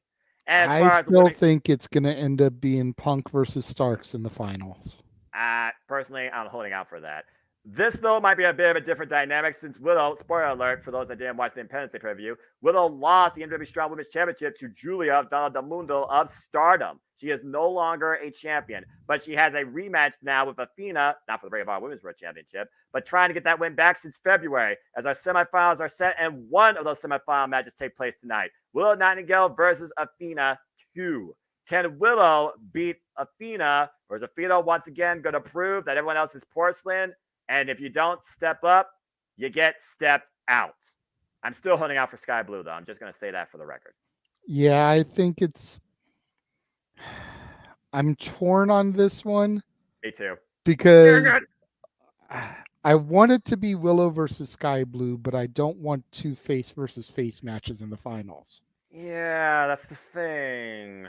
So is it going to be Willow versus Ruby, or is it going to be Athena versus Sky Blue? Because we're not going to get Athena versus Ruby and have heel versus heel. Oh, hell no. You're kidding me? I think we're going to end up with Athena versus Sky Blue. And then they may run it back at Death Before Dishonor. I beat you to win the Owen. Now I'm going to come after you and take your title too. Or Athena gets so pissed off that she literally calls out Sky Blue, "Congratulations, you won." Then kick her ass and literally says, "You think you can beat me? Beat me where it matters. You want this? Then I will see you at Death Before Dishonor." Infuriate the fallen goddess. That's the key thing to think about there, JJ. I'm very curious to see what happens tonight on Collision. I'll be watching in an hour. Yeah, I can't wait. shout out to HW crew. Will be, of course, having our little Zoom party with that. And of course, as I said, my Simple YouTube channel does Simple Takes, some predictions, of course, conjunction live watch on events. You just checked out the Simple Take of Money in the Bank. We thank all of you. The next Simple Take will, of course, be, as we cover primarily WWE and AEW, SummerSlam, followed by AEW All in London at Wembley Stadium and AEW All Out. Those are the next 3 Simple Takes to come. As far as predicting why Summerversary is the next one on the ballot, and Death Before Dishonor follows that, here's the next ones coming up as we have NXT, not my NXT, Great American Bash, SummerSlam, Impact, NWW, Multiverse United 2, Emergence, AEW All In, and AEW All Out. And as far as live watch-along events, why 200 is not official for AEW Dynamite, what is official is this. As we will do a watch-along for Summerversary, AEW's Blood and Guts, Death Before Dishonor, NXT, SummerSlam, Multiverse United 2, All Out, and All In. And I'm sure something else might be filled in there too. I'll update it as needed. And that's just some of the crazy madness that my voice and my channel and us in general are involved here on our own platforms and across the Jeff Beaton Network multiverse of media too. But as always, I'd like to conclude, there are no winners, there are no losers, there are no betters, just fans with opinions for this passion we all share, and I do agree with that take. So at the end of the day, folks, support one another, respect each other, protect your mentality too, treasure your families, and just enjoy life and enjoy professional wrestling. It's as simple as that. But with that being said, thank you so much once again for tuning in. Please subscribe, comment, and tell a friend. Hit the bell, those videos live on demand on either of these channels or any of the channels here in the multiverse of media. Hit the subscribe button, help us keep growing our YouTube communities. I assure you our creative passions and content is not lamp anytime soon. Super chat this man, give him a sticker, show him some love. He monetized now. He needs it. He wants it. He deserves it. Show him some love, if you will. Even on open mic night, we welcome all of that too. Even at the price of my dinner, because I'm sure they're going to have shenanigans planned for me as always too. Damn it. But until then, damn it. But until then, I think we will conclude this extended Simple Take on where we think the Bloodline side will go, and also our thoughts following this incredible Money in the Bank. So until next time, where you'll at least see me and JJ here across the Jeff Beaton Network, Multiverse Media 2, I leave you with this ahead of Collision. Signing out's all right for fighting, but as always, make a positive impact in life and have a good night. For we acknowledge all of you, for we are at the end of the day, simple folk and professional wrestling fans and caterers to sports entertainment too. Adieu.